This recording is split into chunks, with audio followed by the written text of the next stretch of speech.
radio for the masses. Headline edition, July 8, 1947. The Army Air Forces has announced that a flying disc has been found and is now in the possession of the Army. If the game is rigged, change the game. Game changer. I occasionally think how quickly our differences worldwide would vanish if we were facing an alien threat from outside this world. This is Fade to Black with your host, Jimmy Church, on the Game Changer Radio Network. I need your help to get to the year 1985. You are listening to Fade to Black with Jimmy Church on the Game Changer Network.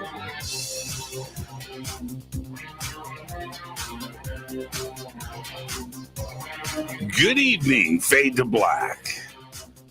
Bespoke radio for the masses. Yeah, man.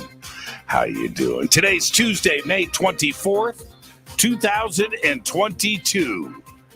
It's going to be a great night. Let's do this, man.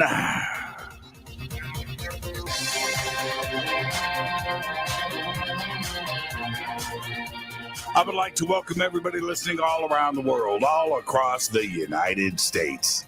Hither and thither, to and fro, back and forth, up and down, east and west, north and south, far and near. This is Fade to Black for KJCR, the Game Changer, and UnX Network's Race Hobbs. I'm your host, Jimmy Church. What is cracking, everybody? How you doing? Tonight is night number 2. Night number 2, we welcome a very special guest, Sean Cahill, and a very special guest later on tonight for night 2 of our UFO Hearing Week right here on Fade to Black. Tomorrow night, it's Ron James from MUFON. He's with us for night 3. Thursday is another Fader night with open lines all night long. Yep, coming up on Thursday, I've got a very, very busy month coming up. Now, we've sold out our tour in Egypt this October with Billy Carson, but I will be in Detroit on June 5th for the world premiere of Billy Carson's Black Knight film. And if you would like to attend and check out the red carpet, the Q&A, we're going to be doing all of that in Detroit. We've got links throughout social media. And then I will be hosting Disclosure Fest June 18th. And that is a Saturday, 10 a.m. to 10 p.m., one-day event right here in Los Angeles, downtown at the Los Angeles State Historic Park. If you've never been to Disclosure Fest, it is the single biggest event on our calendar all year. A tremendous amount of people, and it's just fun. Music, presentations, lots of color and pageantry. It is such a big event. It's on 32 acres, right next to Chinatown in downtown Los Angeles. So head over to disclosurefest.org for tickets and information. Also, look at the pictures and video of the past conferences down there. It's just incredible. So I will see everybody there on June 18th. The links for everything is in the description box below. If you're on YouTube, we have it up in social media, and of course over on our website, jimmychurchradio.com. You can follow me on Twitter at jchurchradio. You can follow me right there. The sandbox is hashtag F2B, and that is a place where we just don't bite. You can come and hang out with all the Fader Knots in real time. I'm scrolling through it right now. Here it is in front of me. I use TweetDeck, so I don't have to click. It just automatically loads. Boom, boom, boom. It's great. Any questions or comments? Hashtag F2BQ. I did a quick drive-by over in YouTube right before the show, but now the chat is up in front of me now, so I don't actually have to go over to YouTube to check out the chat room. But hello to everybody wherever you're listening or watching from all around the world. All right, it was a sad day today. Let's get to the breaking news. I watched, along with all of you, this story develop throughout the day. At least 18 children and one adult were killed after a shooting at Robb Elementary School in Uvalde, Texas. This happened this afternoon, according to the Texas Department of Public Safety. The suspect, an 18-year-old student at Uvalde High School, is dead. Uvalde is about 85 miles west of San Antonio. Sad. Absolutely sad. Let's move on. Researchers may have pinpointed the source of that famous alien broadcast discovered nearly a half a century ago. Of course, I'm talking about the still mysterious WOW signal, which briefly blared in a radio telescope the night of August 15th, 1977, and may have come from a sun-like star located 1,800 light years away in the constellation Sagittarius. The star is designated 2MASS 192-819-82-2640123 and is about 1,800 light years away. That has a temperature, a diameter, and a luminosity almost identical to our own sun. Now, the process, all of this has just been published in a journal. The process of locating this particular star was that the telescope, there was two, were pointed at Sagittarius when the WOW signal came in. The WOW signal, some say it was brief, but it actually lasted about a minute and a half, which to me is pretty long. And so they started the search in Sagittarius, and this was the only star that was, how do I say this? They were looking for hydrogen. You know, they're looking for the frequency of hydrogen, and they just wanted to find something very close to, and there was only one in Sagittarius, and it was 2MASS. Very interesting. An enormous asteroid, 4 times the size of the Empire State Building, will make a close approach to Earth this Friday, May 27th. All of this according to NASA's Center for Near-Earth Object Studies. The asteroid, named 7335-1989JA, will miss our planet by about 2.5 million miles, which is not that far, or about 10 times the distance between the Earth and the Moon. Still, given its size, and it's enormous, it's about 1.1 miles in diameter and close proximity to our Earth, NASA has classified the asteroid as potentially hazardous, meaning it could do enormous damage to our planet if its orbit ever changes and the rock impacts Earth. Don't look up. There you go. Walmart announced today that it's planning on expanding the number of stores that offer drone-delivered packages by the end of the year. It hopes to fly deliveries from 34 sites across Arizona, Arkansas, Florida, Texas, Utah, and Virginia. The company says the expansion will give up to 4 million households access to the service, which is a significant increase. When the company launched the program in November 2021, it was only available in a single town in Arkansas. Race Hobbs. Walmart says that customers who live near drone-capable stores will be able to order items weighing less than 10 pounds in total between 8 a.m. and 8 p.m.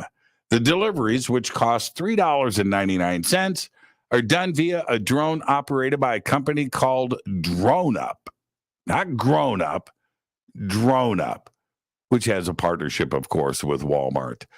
All right. Well, a team of neuroscience researchers was left really surprised, quote from them, after a gene editing experiment unexpectedly created hyper-aggressive hamsters.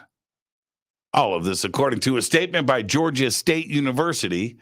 The GSU research, published in Proceedings of the National Academy of Sciences, used Syrian hamsters and CRISPR-Cas9, the technology that makes it possible to turn on or off genes in cells.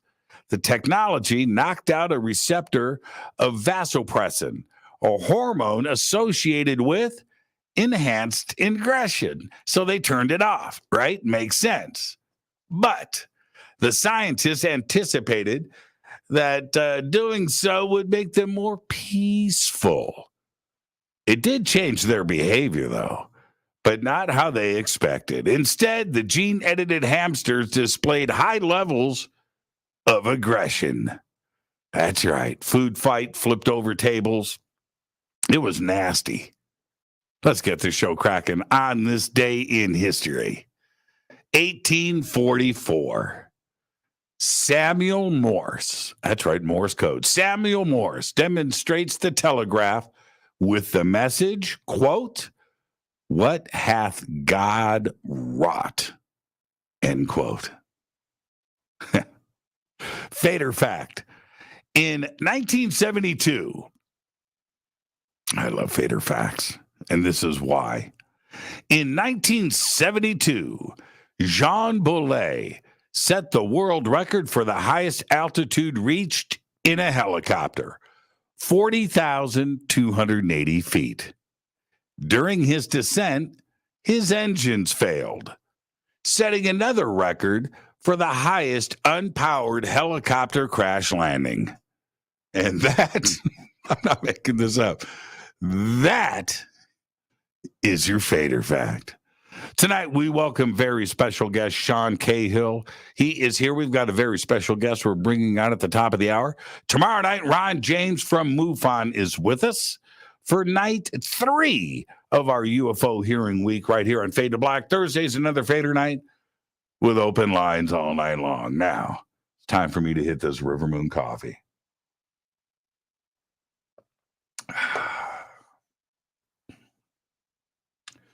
rivermoonwellness.com. Oh, yeah. French press tonight.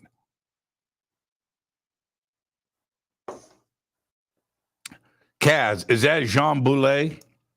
Is that Jean Boulet? Is that the helicopter? That looks like the helicopter from The Prisoner. I mean, the same type of helicopter. And I almost started watching The Prisoner again. God, I've seen the series beginning to end, complete, 28 episodes or whatever, 50 times. Yeah, I really have. rivermoonwellness.com.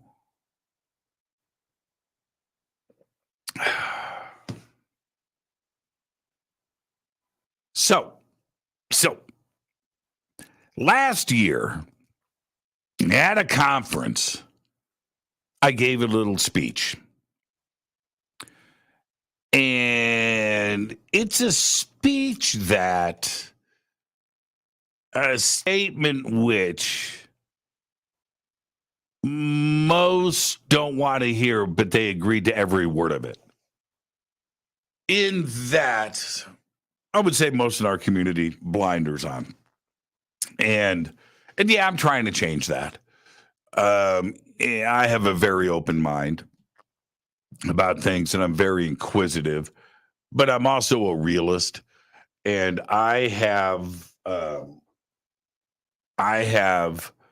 done way too many interviews and way too many conversations, and I've acquired a lot of knowledge. And it's even changed my perspective on things. In fact, I've gone back and forth a few times, maybe even more than a few. But here's my point. Let me get straight to it. Here we are. When I gave that speech last year at the conference, and it was about 10 minutes long, 15 minutes long, but I felt like I had to get it out there. And what I had said at that time, okay, and it's really strange how things just come to pass. But what I had said at that time is that although I am happy with the progress that this community is seeing and our move towards movement towards disclosure. These are exciting times. And I said that this is a year ago. And I continued with, I'm going to paraphrase myself, but I continued with, we have to keep the pressure on, but not for the reasons that you may think. We cannot allow our government, that includes the military and the Department of Defense and all the agencies and anybody else that has information about UFOs. Excuse me. I just got something in my throat. Normally, I hit the mute button, and I don't do that on the air, but sometimes it happens. I was on the phone all day today, by the way. We cannot relax, no matter how fun it is right now. But why can't we relax, even just a little bit? We cannot relax, not for the information. I mean, that's part of it. Not for disclosure itself. That's part of it too. No, we can't relax for all of those out there that have had a sighting and are afraid to talk about it with their friends, with their family. That maybe they've made some kind of contact. Maybe they've seen something. Maybe other things have happened, right? But they can't talk about it. They won't talk about it. They can't talk about it at work or at school or with family, sitting around the dinner table, with your loved ones, with your husband, with your wife. Can't. And most don't. A few choose to, but most don't. And the reason is very, very simple. Nobody wants to be embarrassed. Nobody wants to lose their job. Nobody wants to start their career path. Nobody wants rumors going on about them. Nobody wants to be a part of a soap opera. And that's just natural, and I totally get it. And that's why we cannot relax. We can't. We simply can't relax. For them, they need to be able to one day hold their head up high and be able to yell out loud, "See, I told you so. I saw something, but you wouldn't believe me, so I couldn't talk about it. It's been stressing me out all of these years. I think about it every single day. I saw what I saw, and now it's being talked about. The reality of the situation is out in the open." That's why we do it. We can't have our own little selfish reasons for it. We have to do it for everybody. When you look at me, I am a mirror of you. Okay, I'm a mirror. And putting an expectation on me to push this or to drive or this or be angry or be upset or be any of those things. I am you. And I'm trying to get to the end of this and find these answers just like you are. But I'm also very excited and very happy about the position that we are in today. Now, why should we keep the pressure on? Okay, I'm not going to be a loudmouth host, that's screaming from the top of the trees and getting everybody angry and all riled up, or think that I'm getting everybody angry and all riled up. No, my approach is the exact opposite of that. My approach is me. I'm a mirror of you.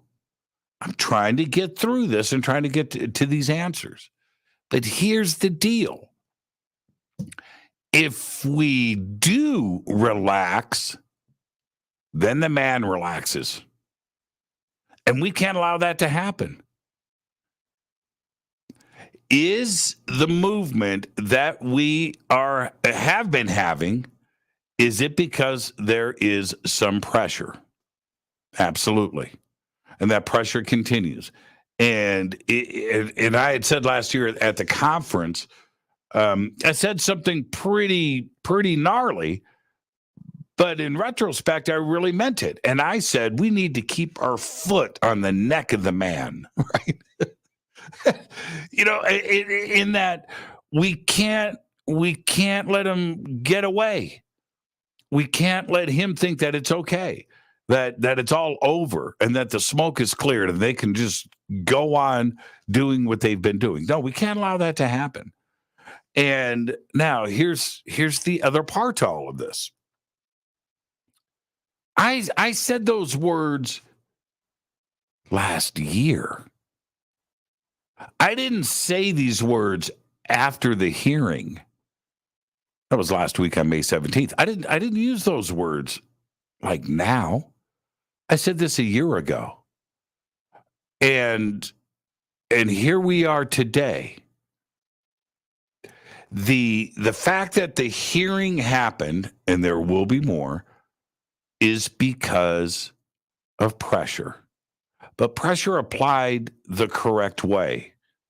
I can assure you of this, and you need to listen to every word that I'm about to say. Those hearings didn't just happen.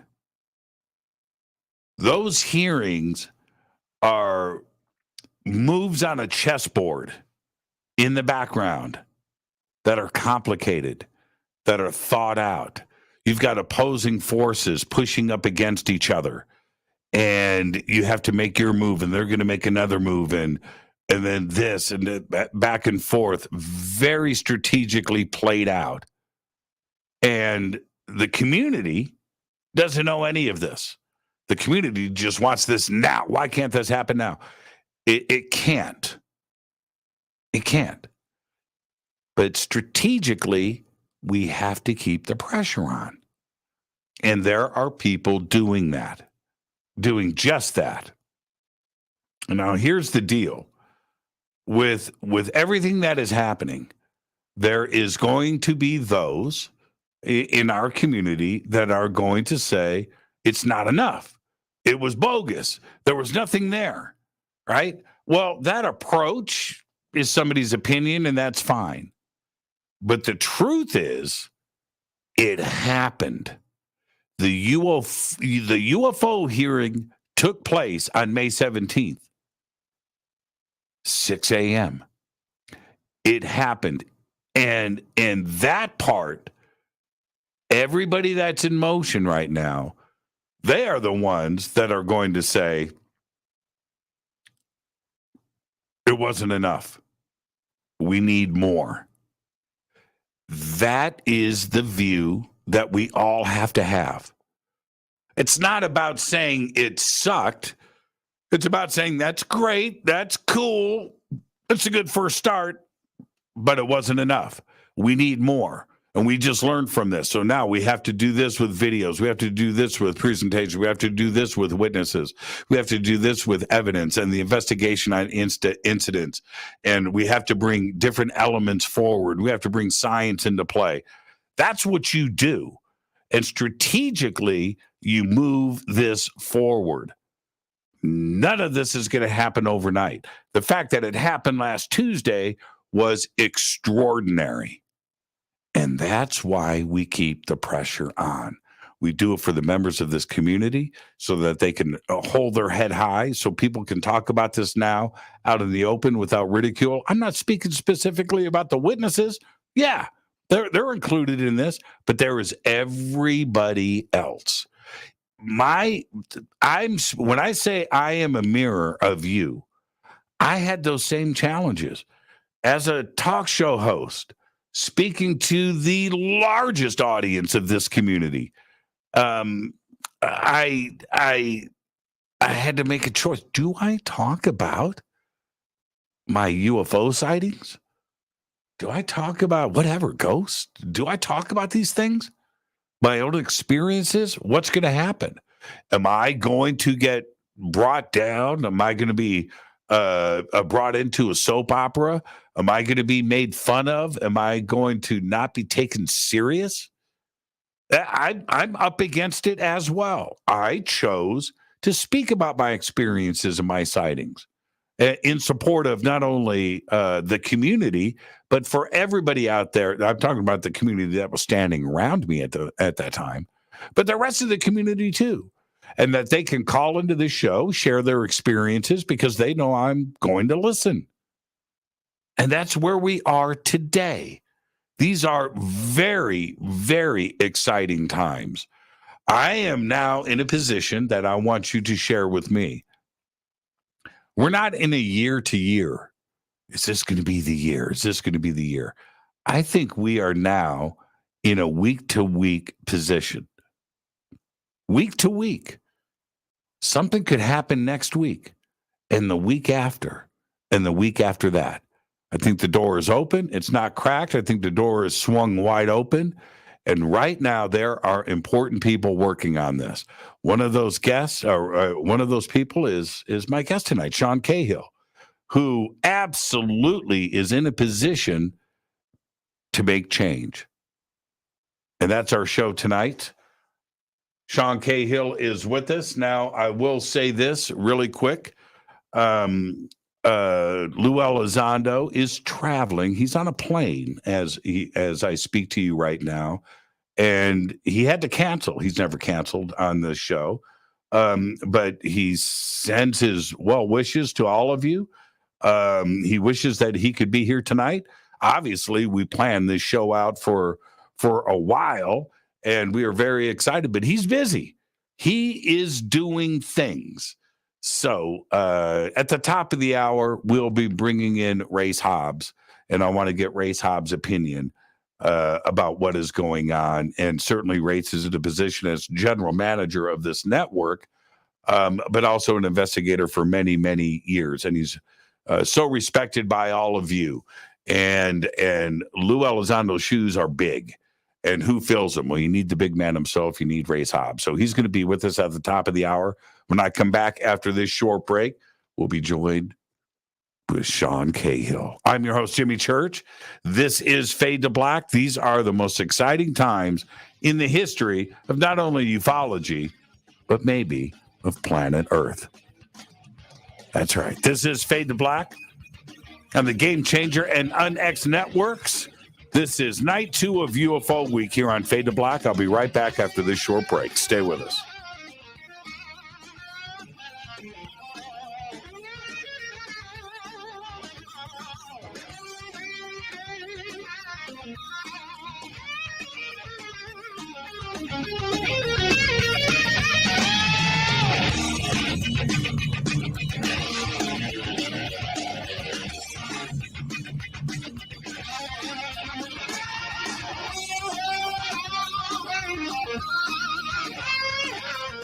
This is Nicole Church, daughter of you-know-who, and you're listening to Fade to Black on JimmyChurchRadio.com and the Game Changer Network. You're listening to Jimmy Church and Fade to Black on the X.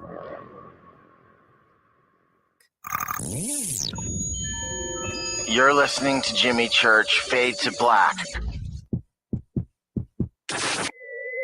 Fade to Black will now pause for alien identification. The station that talks the net. Introducing the Game Changer blend from River Moon Coffee that delivers a customized blend made specifically for the Fadernauts. If the game is rigged, change the game. It's a bolder cup with some bite. Game Changer is the coffee of choice for those that prefer an organic dark roast that is slightly lighter and milder, but it's still dark. With wild notes of pecans and chocolate with a rich, balanced, full-bodied cup that is roasted to perfection for a great coffee to start your day, as an after-dinner coffee or anywhere in between. Artisan, small batch roasted to perfection. USDA certified organic, all River Moon coffee is freshly roasted and packaged in the USA.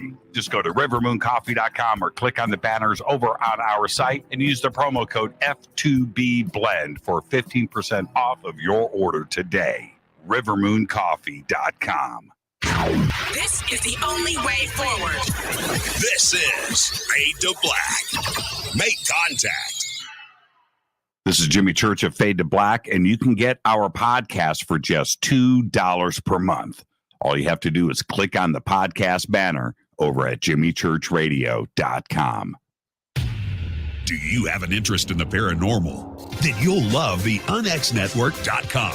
The X is your streaming audio and video for everything supernatural, strange, and mysterious, like UFOs, Bigfoot, ghosts, and so much more. From hosts like Jimmy Church, Whitley Strieber, Micah Hanks, and Christina Gomez. Visit the unxnetwork.com show page for a complete list of all the paranormal programs you'll find on the X. Be sure to follow us on Twitter for updates at KUNXDB. Follow our Facebook group, UNX Network. Find the podcast on Spotify, iHeart, Audible, and Apple Podcast. It's time. It's new. It's the X. 9 out of 10 geneticists agree. Fade to Black is not your father's radio show on the Game Changer Radio Network. Hi, this is Rob Reiner from Anvil, and you're listening to JimmyChurchRadio.com. What's up? I'm Chris. What up? This is Kyle Manson. You're listening to Jimmy Church Radio.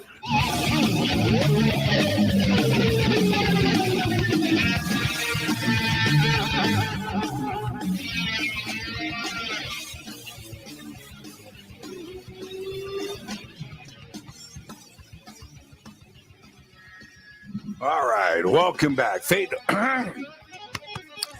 Man, my throat. Oh, man. Broadcasting 101, and I'm going through it tonight. It's just too funny. After, 2,000 shows, you guys have never heard me clear my throat on the air. That's 3 times in one night. I'll never make it to the Radio Broadcasting Hall of Fame now. All right, tonight is night 2 of our UFO Hearing Week right here on Fade to Black. And an extraordinary week to follow up an extraordinary hearing last Tuesday, May 17th. Tonight we have Sean Cahill with us. Race Hobbs will join us at the top of the hour. Tomorrow night, of course, Ron James of MUFON will be here. Chief Cahill served in the United States Navy from 1995 to 2015. He was entrusted with critical missions spanning anti-terrorism, anti-piracy, interrogation, and investigations. Chief Cahill retired from the U.S. Navy in 2015. And, of course, there is the Nimitz encounter. All of that has transpired into crazy days today here in 2022. And I would like to welcome back to Fade to Black, Sean Cahill. This is the thing, Sean, before I get started, Chief, it's so funny. I look at you today and I know I mentioned this to you before, but when you look at your official Navy photograph, right? The official, and do you feel that you've changed? Are you? I have, yeah. Or were you the cool officer on deck? There was a sheen of that, but I wouldn't take credit for that being the way a lot of the sailors looked at me. I was a hard ass, but I was the guy that after I yelled at you, I'd pull you around. After you were adjudicated and already on restriction, I was cool to you. I treated you like a human being and tried to help you get out of that stage of your youth. But while breaking the rules and up into that point where you had to go before the captain and the chief's mess and kind of hang your head and take your lumps, up until that point, no, I had no fan. I had very few fans. I got to tell you, when you look at your official Navy photograph, I was going to post it right now. I'm not. Let's not go there. But you scare the crap out of me, man. You look at that picture, you're like, he meant business. But and you still do. I want to say this. I'm going to throw you under the bus just a little bit.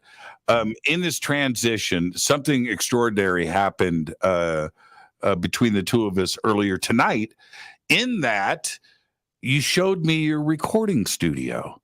And so Chief Cahill here, everybody, has got his guitar, his bass, his drums, his recording gear, and it's all set up right there in his living room. You have the coolest wife on planet Earth. There's no If that stuff goes down, you've got a cool wife. That's all I'm saying. She gave up the living room. But I have a really cool family. When I play the drums, they just turn the TV up. They live with it. We all live in the same space together and just make it happen. So shout out to my girls too. Did you always, I want to talk UFOs tonight, but this revelation, everybody, Sean and I, for sound check, instead of doing a sound check, we talked guitars and music for 20, 25 minutes up to the start of the show. Were you always a musician? Pretty much. I mean, I got my first guitar when I was about 10 and then took some lessons and shoved it under the bed for about 4 or 5 years. And then me and some friends all lied to each other about how good we were at playing instruments we had under our beds. And then one day pulled them out and got together and realized we were all full of it, and then taught each other how to play, basically. And that was when I was about, haven't stopped since. It's kind of like U2. U2 got their start. Nobody could play. They kind of BS'd each other and learned on the fly. But yeah, that's just extraordinary to me. And in that, there's something about, especially in these trying times, that we find ourselves in, not only with UFOs and UAPs, but all the other drama that has been going down for so many years now. It's a great release to be able to just pick up an instrument and escape the darkness of the world and write a song and maybe even record it, right? Yeah, I totally agree. It's probably the most cathartic art that I do, and I do a little bit of everything, but there's nothing quite like it because you create a resonance. We could get all woo-woo about it, but you become part of that music that you create. And even when you're playing someone else's music, you're in lockstep with them, so there's something really cool going on. Yeah. There's a strange relation to guitars and UFOs, and I'll tell you what it is. And I just want your reaction to this, and then we'll get to the hearing. It's vibrations, right? And so if the idea behind string theory is strings vibrating. This right here, that is string theory. Mm-hmm. That.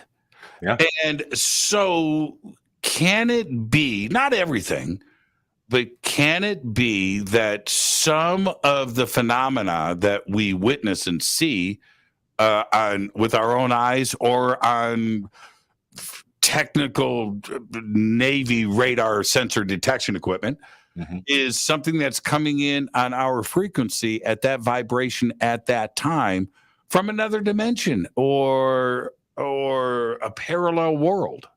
I think that those are highly plausible hypotheses. I think I've talked to a lot of musicians who are experiencers and singers and songwriters, people who are very, very deep and adept at the art.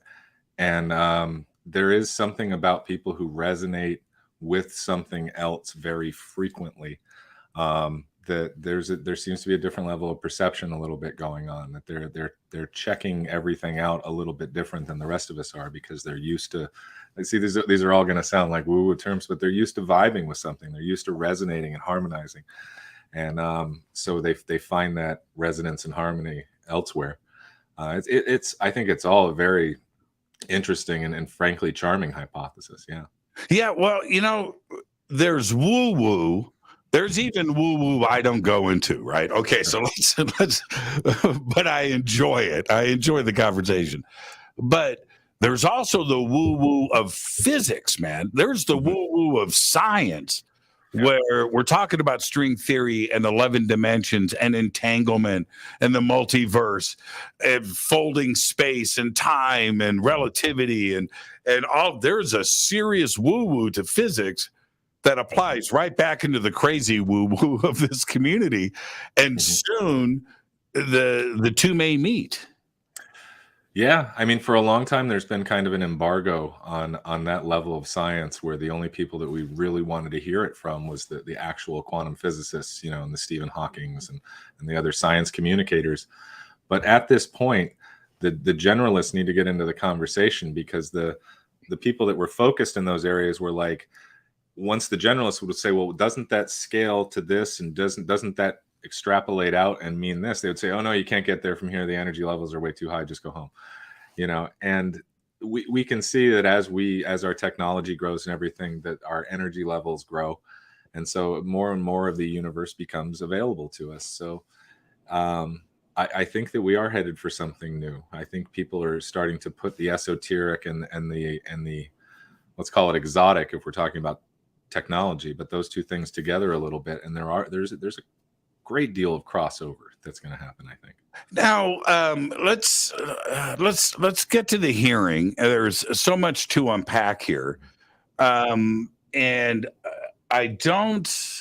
you had said something to me that I want to share with the audience, if you don't mind. Don't disconnect the show and flip over your desk right now.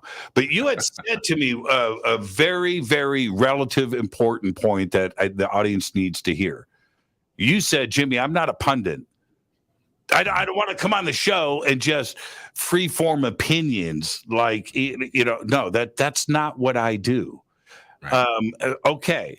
So don't be a pundit right now. I mean, may get that out of you later.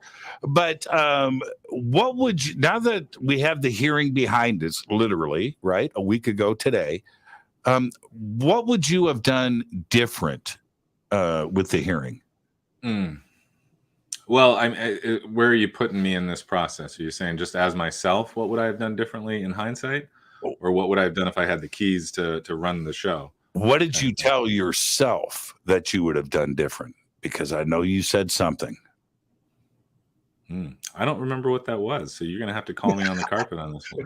No. Go ahead, man. How bad was it? Yeah, exactly. Because I think that there was a lot of expectations, not only from the community, but also from the Hill. The media that was putting a lot of attention on this. There was a certain amount of expectation from everybody. Everybody's got a different expectation. Were those expectations met?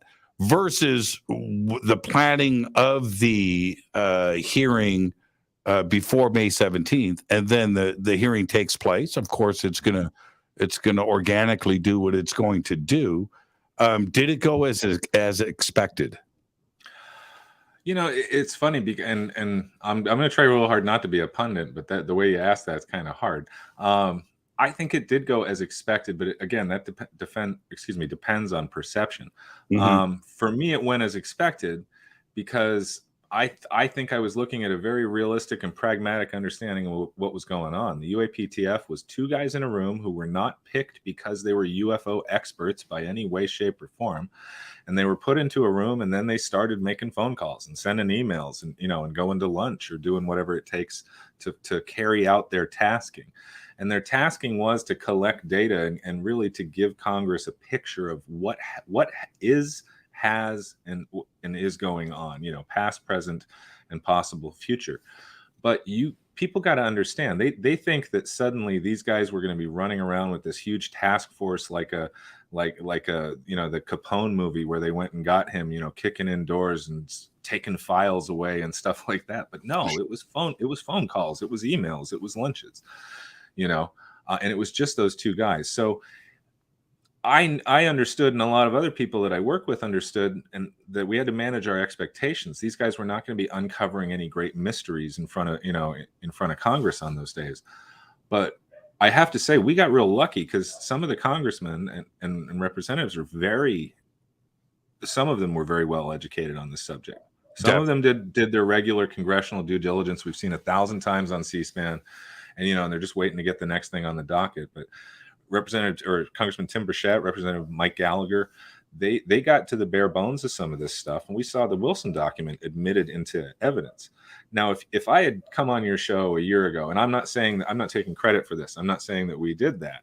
I'm saying the culture that we are a part of in engendering did that, got them educated to some of these folks to the right spot. But if I told you a year ago, hey man, we're going to get the Wilson document entered into the public record and investigated, you would have told me I was out of my mind. And there's other people that had staked portions of their ufology career on tearing that down, and other people who had stood up to stand behind it. And hopefully we're all going to find out how the whole thing shakes out. But none of us would have believed that was going to be a part of it. So for the historical value of it, I'm very happy with the way things went. For the overall impression that it gave folks who've been working in this field for a long time, I'm not happy with it. I don't feel like they got the payoff that, I don't want to say that we pumped up, but that in general, all of us have whispered about, the stuff that I won't say on the call, or on the air, the stuff that I'm whispering with my friends, man, I hope they do this. I hope they ask them that, or that kind of thing. Mm-hmm. We all suffered a certain amount of disappointment, but we made some serious ground, got some very serious questions asked, some very, very blunt and courageous answers on the floor afterward. Basically, I think it was Tim Burchett who said, knock this nonsense off. This is BS. Get the pilots in here. I've seen the videos. Let's get down to it. And that's something I haven't wanted to yell and to stomp and everything else, because you don't want to scare the people willing to work on this right now. You know what I mean? You don't want to get too aggressive about some of the stuff that we've all read 10 books about, and and we're pretty sure certain things happen this way. And if you just let me get the elevator speech out, Congressman, I just know you'd agree with me. But this isn't an elevator speech. This is a slow climb up to something. Again, we just got, it's real. And right now we've veered off into, and I don't know why certain aspects want to own this and call it drones. They won't even step up to the plate. To them, they keep do what I call detail hopping, where they grab a detail that fits their bias, they run with it, create content, completely forget about it, or never held accountable for it when it's completely wrong, because they just go, well, I'm just asking questions here, and I don't respect that. I don't respect the way of doing it. It's not additive. It doesn't build anything. I'm a former investigator. I'm all for weeding out the BS and finding the details that seemingly don't fit in something. But at the same time, it's like, what result do you want? Because it looks like you want failure. That's all I'm seeing from a certain cadre is, how do we make this fail? How do we discredit it? How do we knock it down? And we're even seeing, and I hate to bring this up because I think it's kind of catty, because this is the small potatoes, but there's people out there paying 19 cents a comment to write negative comments about people that I work with. There's camps forming up that are going to just FOIA the pants off of everything about this, and they're just hunting for details that make them feel good about something. And I don't understand why we're not all instead writing our congressmen and giving them questions. Instead, we're not and don't get me wrong, there's nonsense in this. We're trying to uncover 70 years worth of what the hell was going on, who was in charge, and where's the stuff, and what do we know. But how just sniping at people, trolling and all, and I'm not even talking about trolling. I'm not talking about comments and crap like that. I can weather that all day. Sticks and stones, man. Yeah, who cares? It's I don't care. But it's there's a lot of two-facedness going on right now. About yelling team and let's all move forward, but sniping people, and I don't understand it. I think people need to stop sniping each other all over the place. We don't need another hit piece on anybody, whether I like them or not. You know what I mean? We need everybody to be paying attention to the show, what's really going on the Hill together, and not this confirmation bias war that we're constantly fighting. You know what's interesting about that? Those that choose to pursue the negative for clicks and money and for their own motivations have probably been in the UFO game for about 2 years. They don't know anything about it. They don't know anything about history. They don't know anything at all. They just know what they've been, like I said, that like you said, the confirmation bias, right? And so that's where they're coming from. And I know this. There are some, I'm not going to name names, and neither are you, but there are some pretty popular writers out there that have been a part of the UFO game since December 2017. There, I said it. They didn't read any books or know any names or anything prior to that. No, it got on the radar then. You cannot, and I'll say this, Sean, you cannot get into the UFO world overnight. I've been at it for 50 years. 50. Yeah. You can't do 50 years of research in 2 months and suddenly have an opinion that's valid. No, it doesn't work that way. That's why I agree with you that has to stop. They're doing it for their own selfish reasons. They're not doing this to move the ball down the field. Yeah. I look. There's so much in the works right now in the private sector and in the public sector right now that I'm highly confident that those voices aren't gonna hold much sway in the future, because the reality, or they're going to be yelling at the ocean, as I say, standing at the beach, screaming at the sea. Why do the waves keep crashing? Right.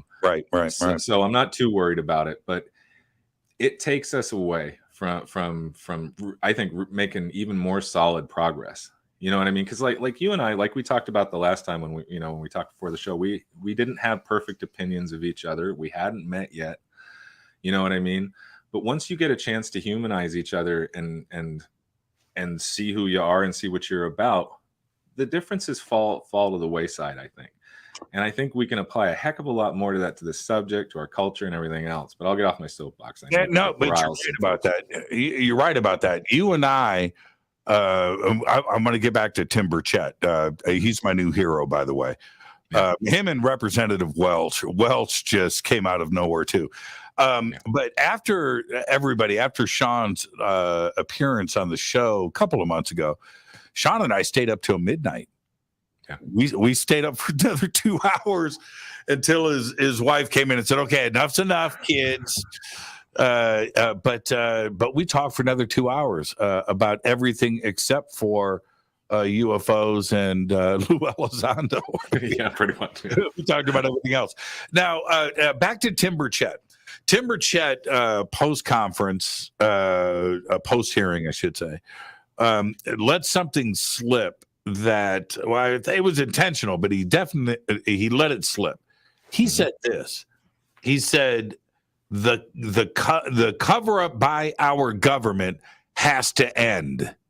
The people need to know the truth. Now, I'm not paraphrasing. That's exactly what he said.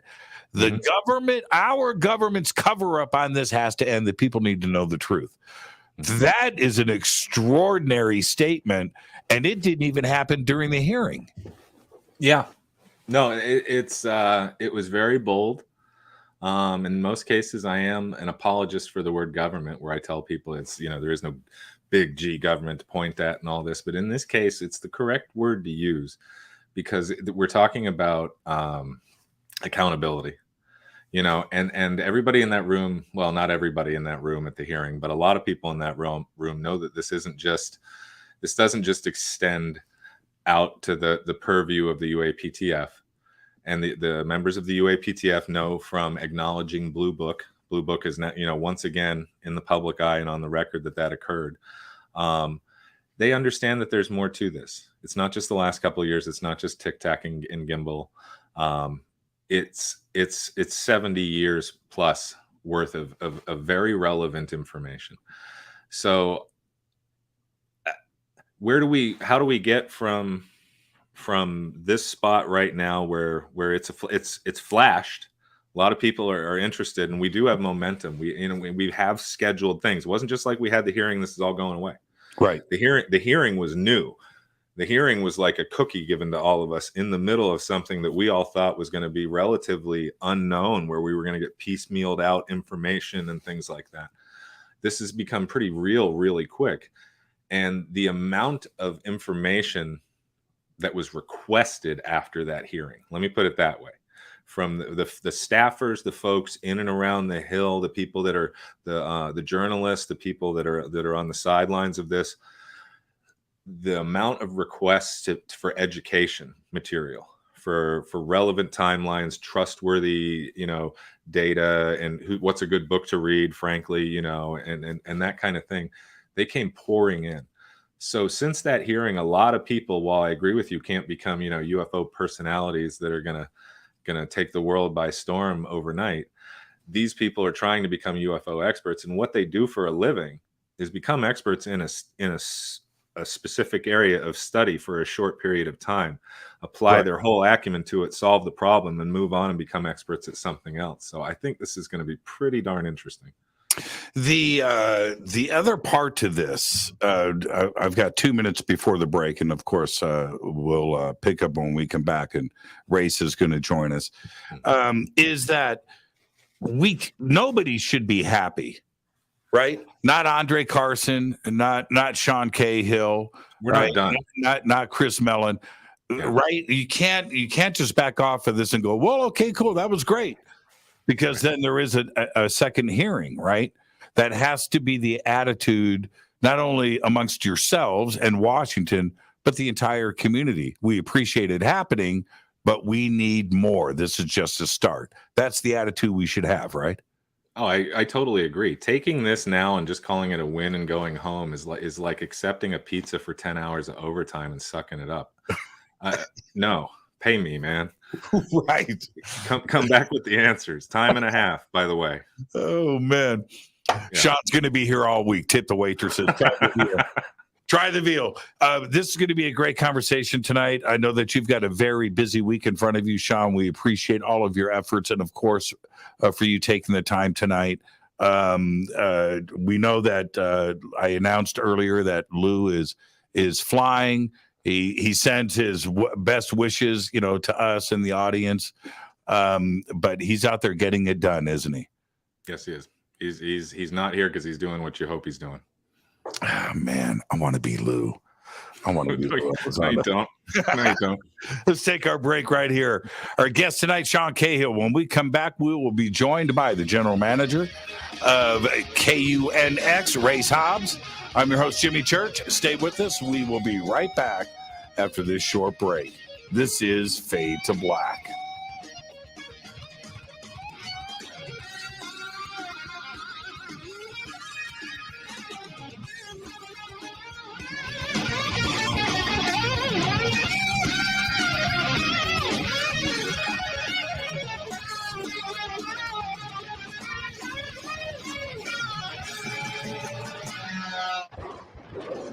This is Fade to Black with Jimmy Church on the Game Changer Radio Network. Your 1 million gigawatt paranormal powerhouse, KUNX-DB, the X. This is Billy Carson, founder and CEO of ForbiddenKnowledge.tv. ForbiddenKnowledge.tv is the fastest growing and one of the most watched networks in the world. And I would like to personally invite you to check out our expanding library of TV, film, lectures, and special presentations. ForbiddenKnowledge.tv has over 6,000 videos covering lost history, health, UFOs, spirituality, and our future. We are committed to our community, and with my personal invitation, you can right now get your own free 30-day membership at ForbiddenKnowledge.tv. Your own library of information starts today at ForbiddenKnowledge.tv. Because you never got that pony you always wanted. Damn it. Jimmy Church and Fade to Black on the Game Changer Network. Listen, I know, and you know, that you've always wanted your first crystal skull. Or maybe you're a collector just like me, but you just don't know where to go to find the real thing.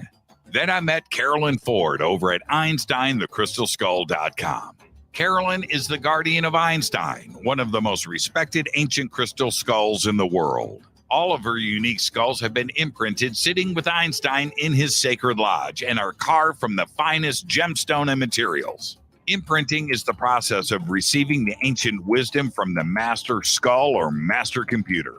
Einstein, the ancient crystal skull. To see Carolyn's current collection of crystal skulls, just visit her store at EinsteinTheCrystalSkull.com or click on the banner over on our site. Don't forget to use the promo code Jimmy at checkout to receive 10% off of your order today. That's promo code Jimmy. Finding your first or next crystal skull is easy. Just visit EinsteinTheCrystalSkull.com. Hello, I'm Cahill, and you're listening to my main man, Jimmy Church, on JimmyChurchRadio.com. Hi, this is Ray Hobbs here, repping the planet, and you're listening to my good friend, Jimmy Church, Fade to Black. This is Toby Kebbell. You're listening to JimmyChurchRadio.com. Don't hurt me, Jimmy. I'm only little. Hey, I'm Adrian Grenier, and this is Ari Gold. We're the Honey Brothers. We're the Honey Brothers. Hey, I'm Adrian Grenier, and I'm Ari Gold. We're the Honey Brothers, and you're listening to Jimmy Church, The Revolution. This is Jimmy Church of Fade to Black, and you can become an official Fadernaut by just going to our membership section at JimmyChurchRadio.com. Hello, this is Serena Wright Taylor from Conscious Life Expo, and you're listening to Fade to Black with Jimmy Church, who holds the Lucky Pony record for the best astrological chart since 1963. True story. This is Micah Hanks of the Gralien Report, and you're listening to Jimmy Church on Fade to Black.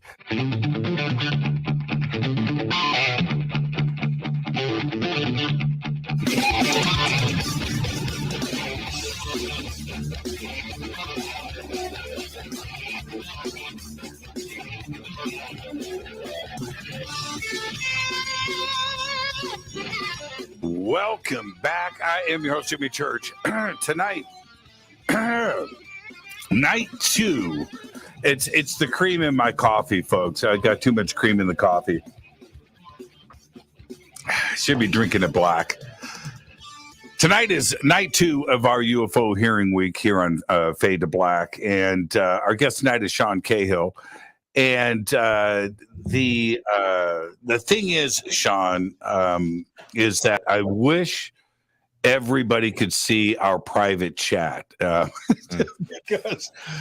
because it's real, man. It's real. It's not quite there, but it's getting there.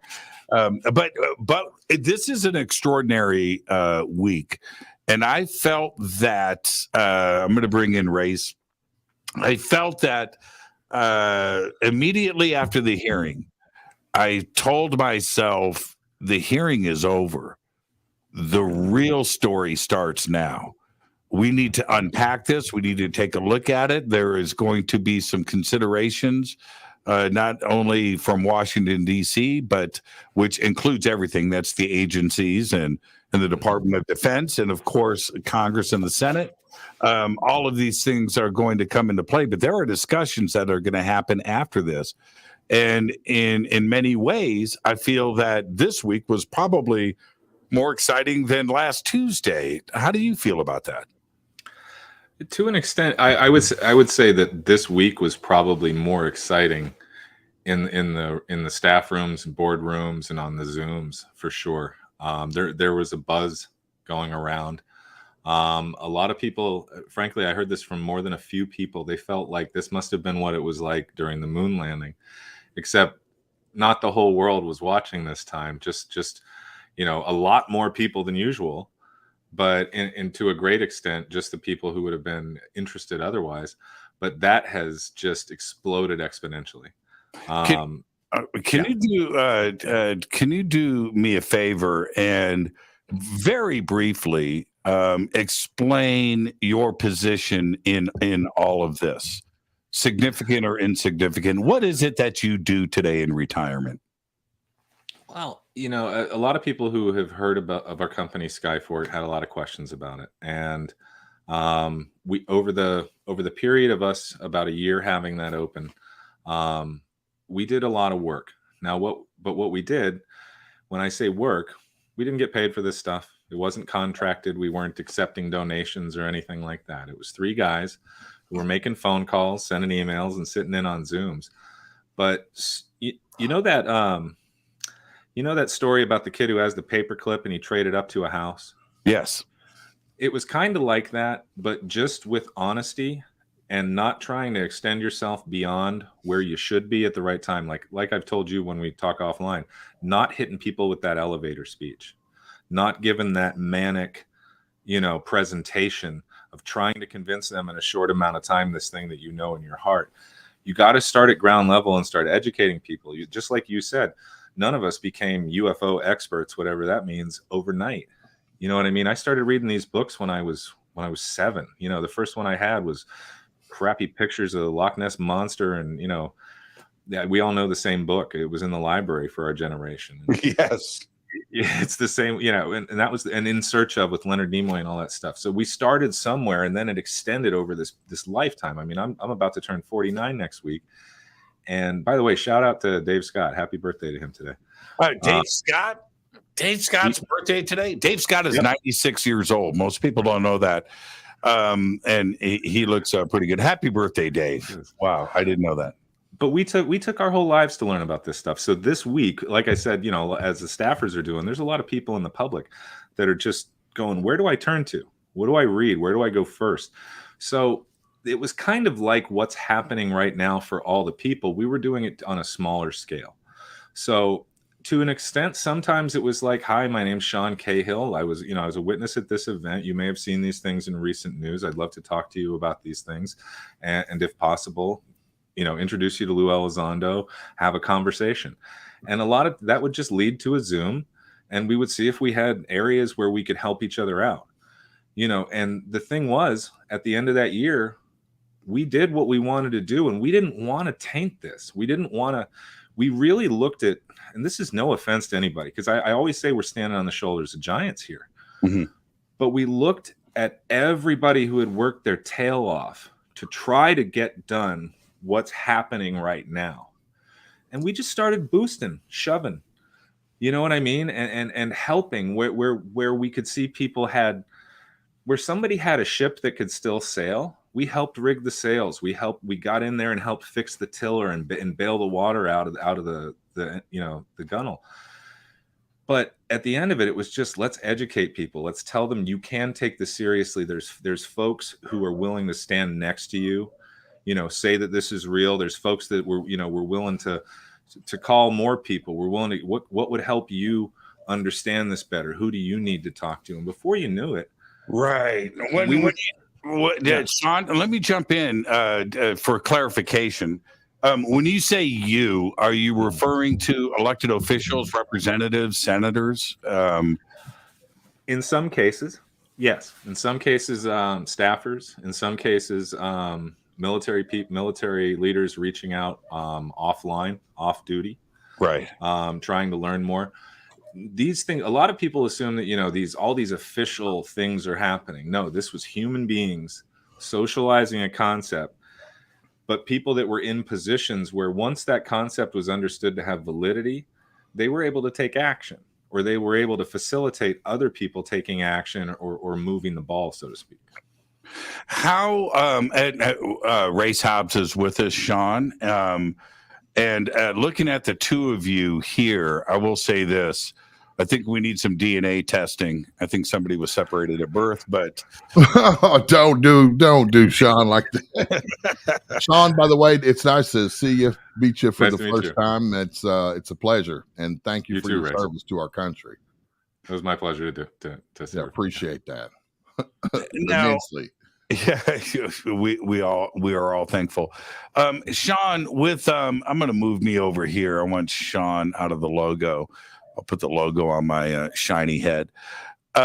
Here's the other part, though. When who brought up the idea for having hearings? Did that come from Capitol Hill? Did that come from the UAP task force? Did that come from outside? Was it yourself and Chris Mellon and Lou? Or did everybody maybe have the same idea at the same time? If there's an origin in a specific person, I don't know who it is. But I think that was kind of like the thing on everybody's lips. Like, we're going to the beach on Saturday and we know it. We don't have to talk about it. Right. You know, the idea is the fastest route to telling the people or showing the people is just to do the thing in front of the people, you know, in real time, and let them figure it out as we're figuring it out, as the people on the Hill are figuring it out.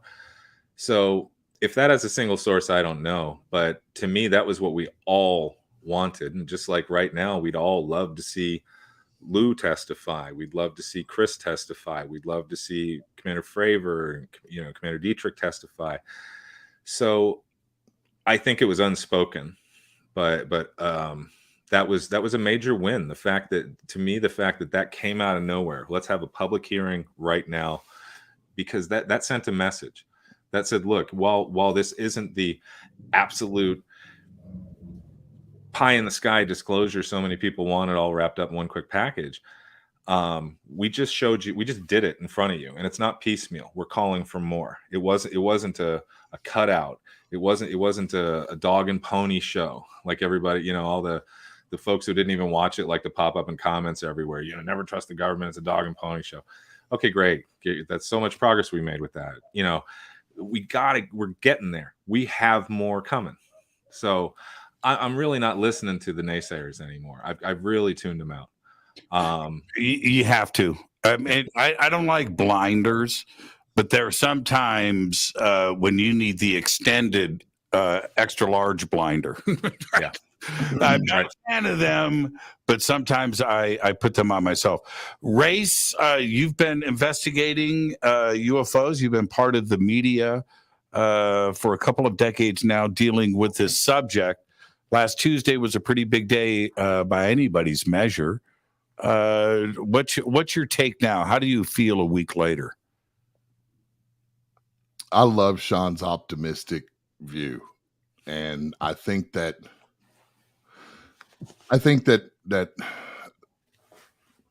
boss ass MFers like him need to keep their boot on the throat of the government, because people like me have given up on it.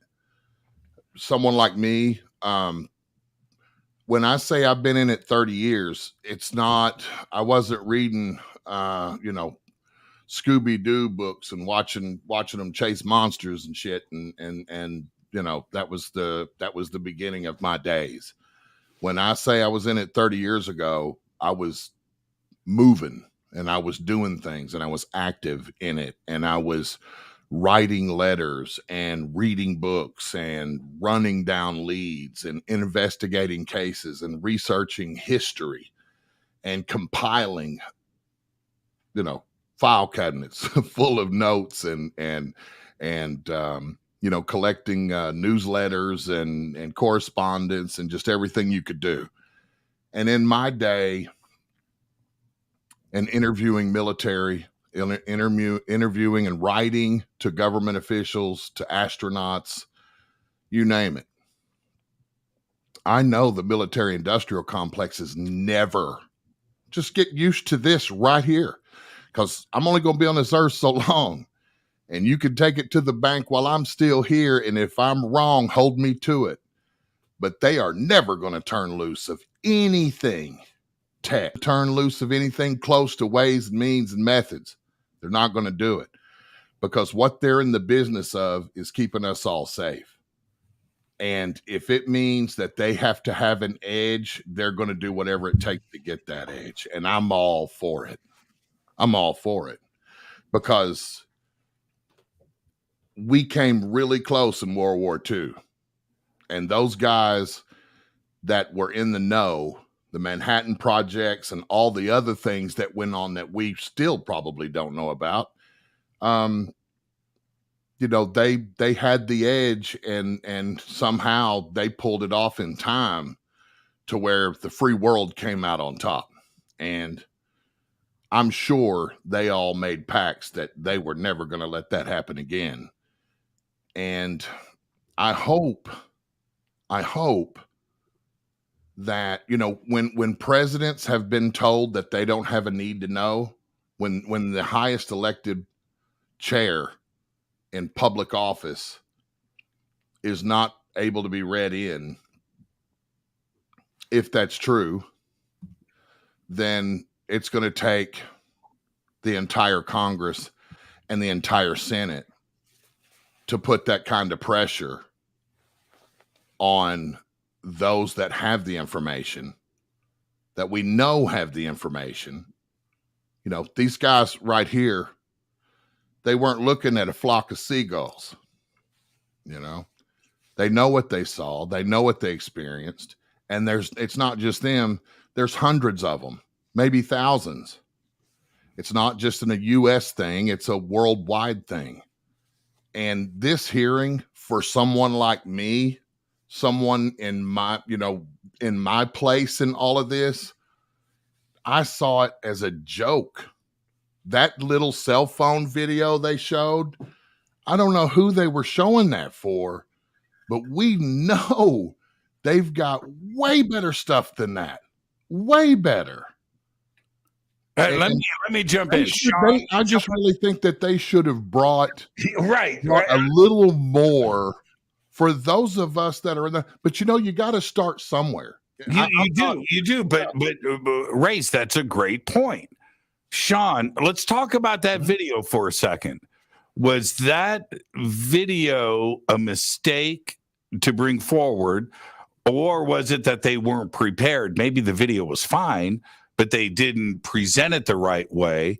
And the second part, so you can answer the first two, but the second part is, have you seen stuff that is more compelling than that? And would you encourage some of the stuff that you have seen to be presented at the next hearing? Let me help you look at it a little. Let me help you look at it how I do. Okay. And where I came from and how it worked in my opinion, and how we got what we got. When we say we're back to talking about those two dudes who are not UFO experts, who barely have a water cooler. You know what I mean? They don't have a budget. They don't have a team. They're not flying all over the place, pulling files like we said. It's not, and I don't mean to disrespect anybody, nobody in this room for sure, but anybody listening, it's not a movie script. You know what I mean? It's a way more glacial process. Now, we all know that public hearing was short fused. Okay. Everything they were going to be doing was either on the unclassed level closed hearing or on the classified level closed hearing, as far as we know, right? In this case, we're probably looking at a phone ringing on a Friday afternoon and going, get everything you got that's unclassed, that's completely, that's sanitized and redacted, that you can show in a public hearing, and bring it to the Hill. Okay. It wasn't a long-term plan for something. They don't have a file cabinet going, here's the stuff we'll show if they'll ask for this, and here's what they'll ask for this. It's not quite like that. So that's how we got there. So whether or not it was a mistake, optically, if from my standpoint, as someone who wants to see this succeed and thinks of this strategically and wants everything to be additive, I don't want to show a birthday balloon. Ever. Right. I don't want to be caught putting in a skeleton of an embryo, or of a fetus that's not an alien. I don't want to get caught. I don't want to get mixed up in anything that someone is going to write 3 articles that I'm full of nonsense for. So I look at it very carefully. I'm sure they went through the same thing. Did it help to show a non-compelling video? Hell no. And let me say this. I've told you this before, Jimmy. I've never been shown any classified material. Okay, since I retired, or since I joined this effort, nobody's ever snuck anything around the fence to me, because I wouldn't play anyway. I'm not putting my pension in jeopardy for that stuff. I do have friends, though, that know when they see something on YouTube, they're like, that's from another angle of something we got. Or we've seen this exact thing. That's a great one to use as an example for your reference and things like that. Right. So I've had conversations similar to that. So when I say I know these things exist, yes, it's hearsay. Okay. But the people that I've had discussions with that are like, you don't understand, the videos do exist. 4K, sure as heck, UFOs, and I don't even like using the word UFO, but we know, if I say UFO, we all know what I mean. We know what you're talking about. Yes. So I think we got stuck with what they could do. I've been in their shoes before. There's a task force coming out from Annapolis, and they need this, and this by Monday. And suddenly we're all working the whole weekend, and they're completely unhappy with what they give them. And they wanted the world. And it's like, we only had a weekend. We're only 3 people. We don't even have paper towels in the office. You know what I mean? It's like, So I know people look at this and they go, it's the government. But no, this was a task force. Sometimes a task force is the guy in the basement with the red stapler, you know. So, and that's all it is. So disappointed, sure. Could we have gotten more? Could the gentleman on the task force have been better educated to certain things? And, you know, not knowing about Malmstrom really blew a lot of people's minds. Where how did that not trickle up? How did the Wilson memo not trickle up? Yeah. Whether you went left or right on it, how did you not know? How did you not get on the internet? So read something. You know what I mean? Like, and I don't want to jump on them, because I don't think that's not their whole job in life. That was you know, it is during the task force, but I can't imagine what it would be like if somebody walked up to me and said, you have an open you have 6 months to tell us everything we know about the mating habits of aardvarks, and we need video and, you know, on location, and we need eyewitness testimony, and we need to really convince people. I don't even know if I could do that. And I know where to find aardvarks. You know what I mean? Like right. So I don't mean to be flippant, but if the next one, and I don't mean to say isn't like a blockbuster, but if the next one isn't glasses on, notes being taken, you know what I mean? Hitting the data points and the wickets and building, obviously building on something and coming to conclusions, asking questions like, where the hell's Air Force? Blue Book's not good enough.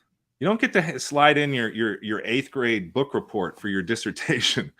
You know what I mean? Just because the word count's the same. Negative. So there's a lot of things that have to be answered. And if they don't, I mean, that's where you're going to call me on your show and go, Sean, what's next? You know, I don't have the battle plan for if they don't do their job. But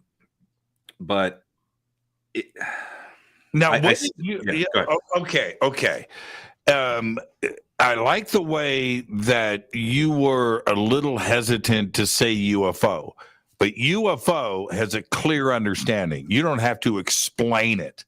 UAP is a different story. You bring up UAP to the man on the street, and you're going to have to sit there and explain what. In fact, you would say, "Well, UAP is a UFO." That's probably how you would clear that up. But that's where Representative Welch made the hearing take a turn. When he had said, and Race, I would love to hear your opinion on this. You and I have not talked about the hearing this week.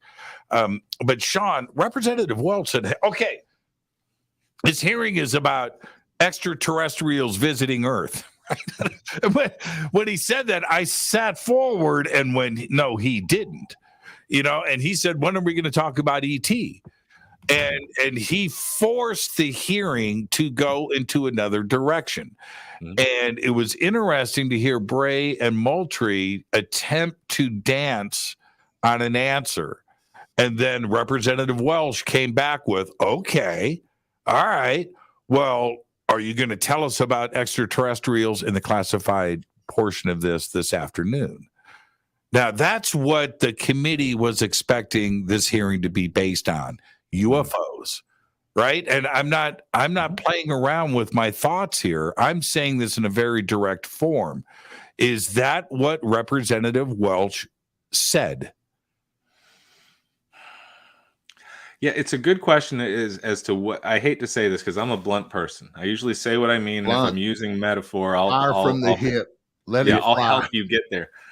I don't know if he was being catty at first, or if he was being serious, but he was asking the question that's on the tip of everybody's tongue. Whether you want to tiptoe up to it for success, you know, like me, or whether you just want to get it now, he put it out there, and there's different ways for the gentleman to have responded.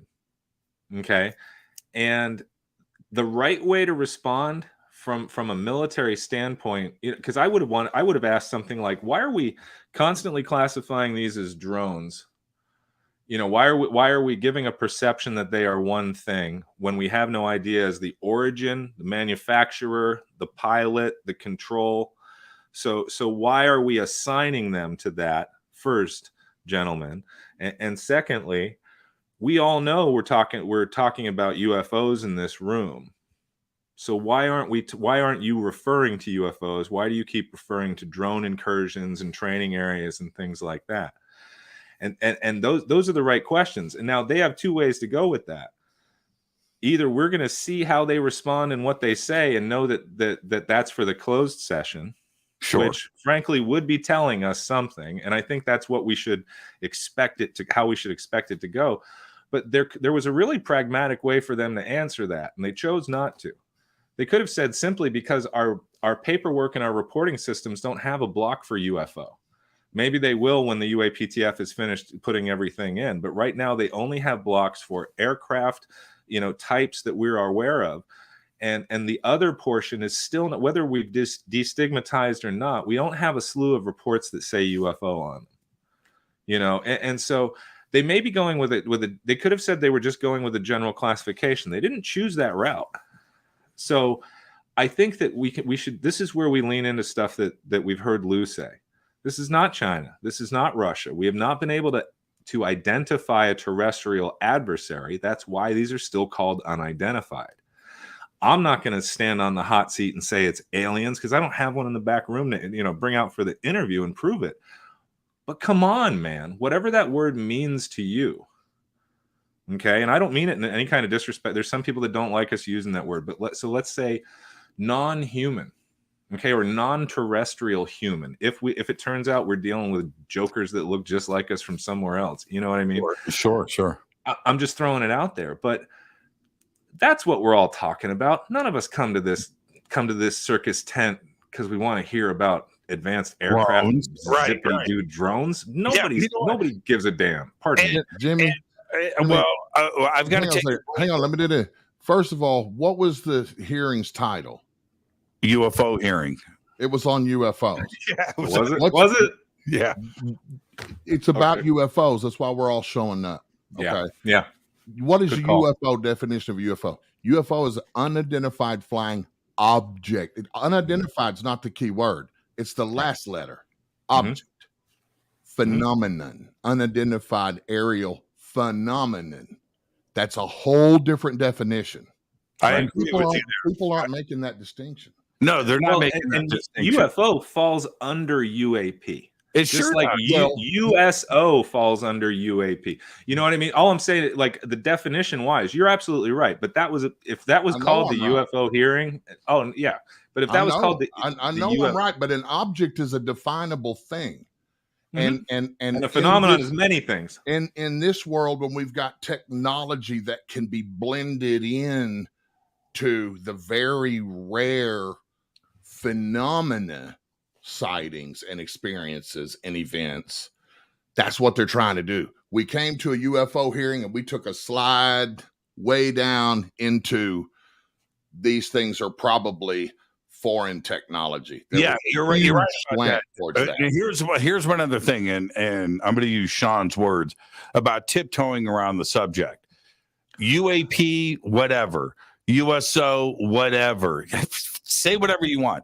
UFO means one thing on planet Earth. That's it. Aliens.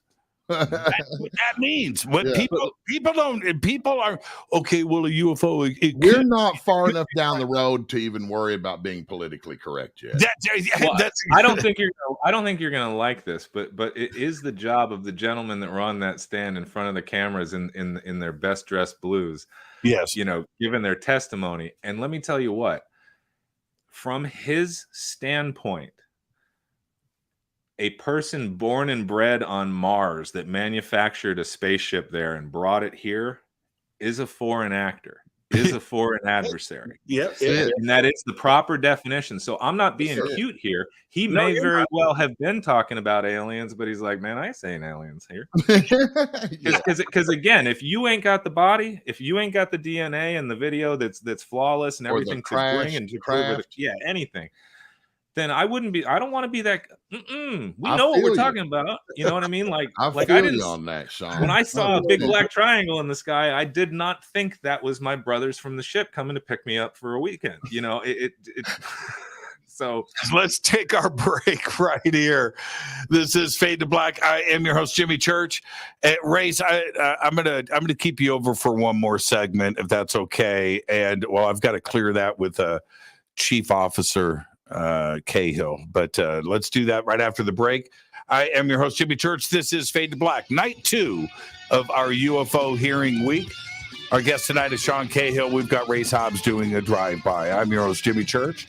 We'll be right back after this short break. This is Fade to Black.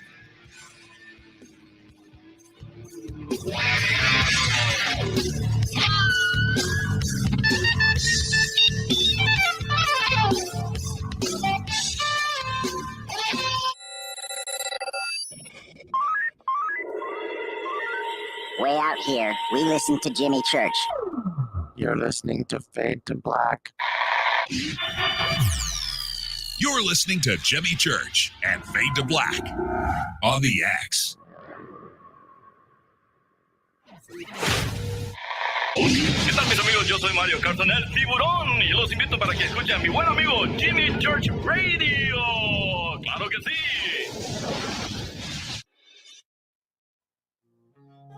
This is Jimmy Church of Fade to Black, and this year, June 18th, 2022, the Disclosure Fest Foundation presents the Mass Meditation Initiative.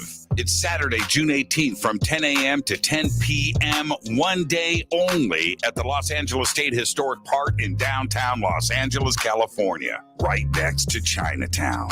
I'm hosting the event again this year with music performances by Trevor Hall, The Desert Dwellers, Poranki, and many, many more on 4 separate stages. There's 16 stages in total, over 30 acres in downtown Los Angeles, with vendors and tents and presentations and workshops with Billy Carson, Adam Apollo, Lori Spagna, Laura Eisenhower, Brad Olson, David Palmer, and many, many more. It's all simple to do. Just go to disclosurefest.org for all of your tickets, information, and a full schedule of the day's events.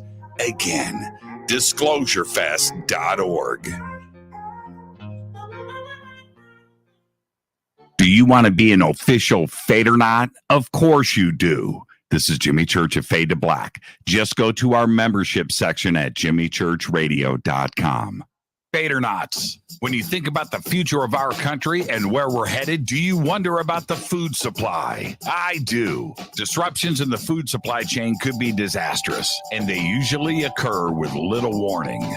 That's why the smartest thing you can do today is to stockpile emergency food, water, and other essentials. I personally recommend My Patriot Supply. They're the nation's largest emergency preparedness company, serving millions of customers for more than a decade. In fact, they're the only source my family trusts for our preparedness plan. You should too. Right now, save 20% off a full 4-week supply of delicious meals that provide 2,000 calories a day. Saving 20% helps too, doesn't it? Especially now. So go to preparewithjimmy.com and get ready. That's preparewithjimmy.com. There's no time to lose. Do it now. So, you love talk radio? Then you'll love TalkStreamLive.com. TalkStream Live is always on, 24/7, with the best streaming talk shows. Find your favorite talkers and discover some new ones. It's free, readily available online or on mobile with any smartphone or tablet. Finding your favorite talk shows all in one place has gotten a whole lot easier. Just go to TalkStreamLive.com. Be sure to download the free apps from Google Play or the iTunes App Store. You listen to us, and we listen to you. And so does the CIA. You are listening to Fade to Black with Jimmy Church on the Game Changer Network. Oi, oi, I'm Reese Evans. You're listening to Jimmy Church. This is Revolution. The revolution will not be televised. The revolution is on radio. Ciao.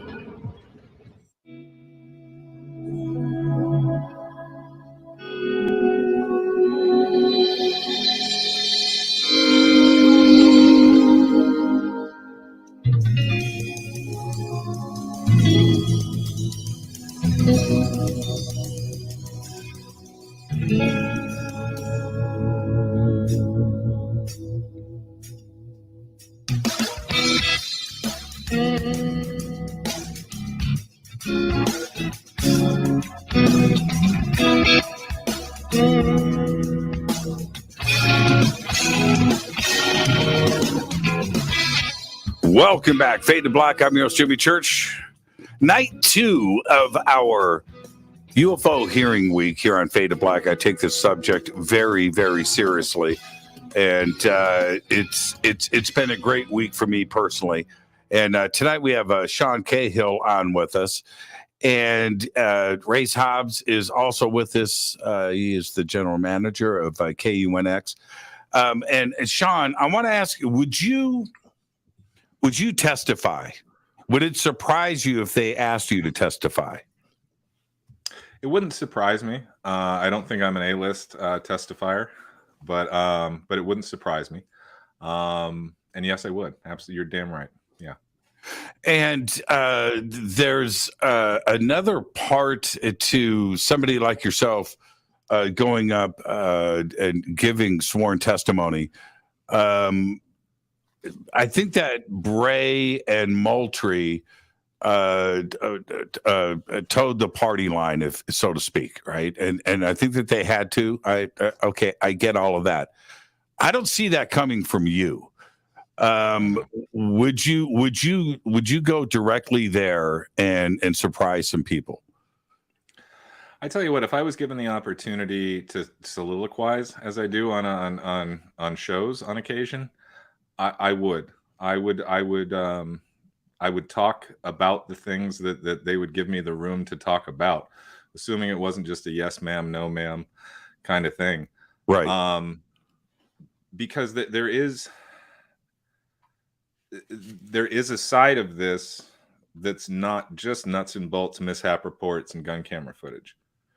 There is more to it. And there is a side to this that the government needs to understand, that this is happening to a lot of people. It's not just occurring. And I'm not talking about, I know there's people in government that would immediately get shaky boots about class action lawsuits, taking responsibility for not protecting the American people or whatever we could throw into that catch-all. But hold on a second. It's not just fouling military ranges. This didn't just, my experiences did not just only occur in 2004 in the Fleet Test Range, 50 miles west of my home. It's occurred over my home, in my home, and around my family. And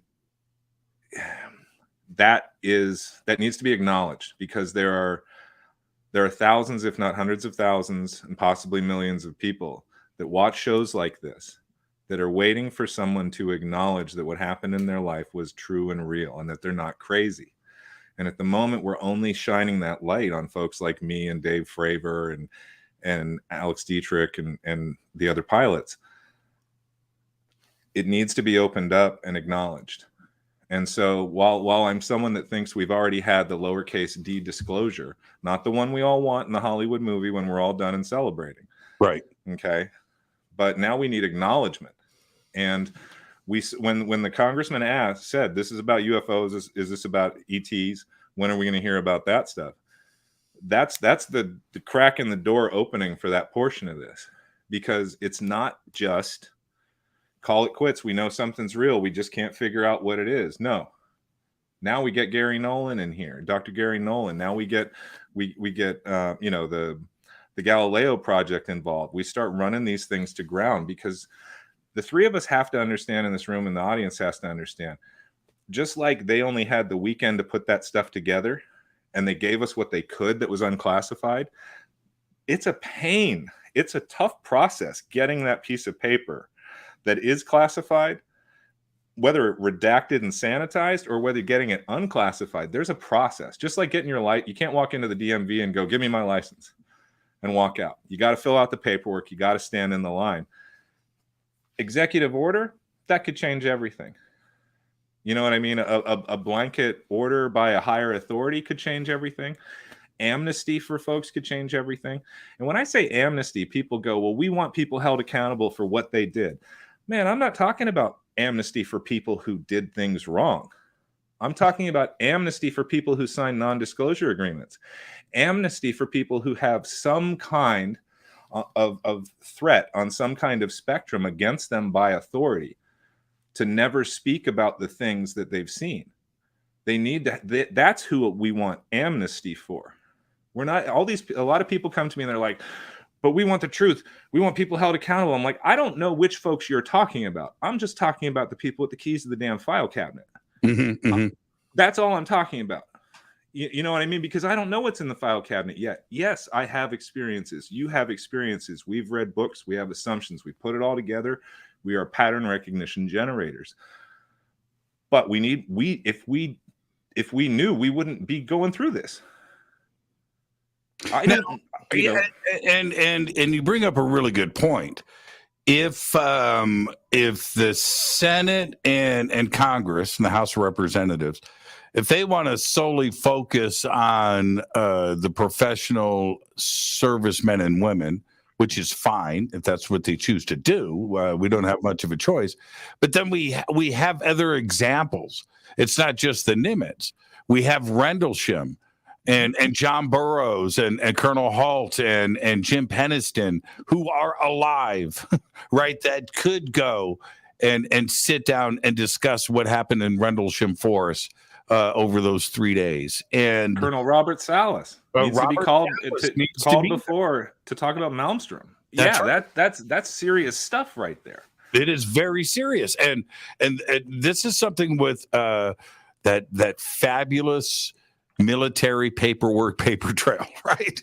The reports, the incident reports, the interviews, and the debriefings and the things that went on, not only during the incident itself, which is all documented, but of course everything that happened afterwards. And they are here, and I think that they should go in and testify.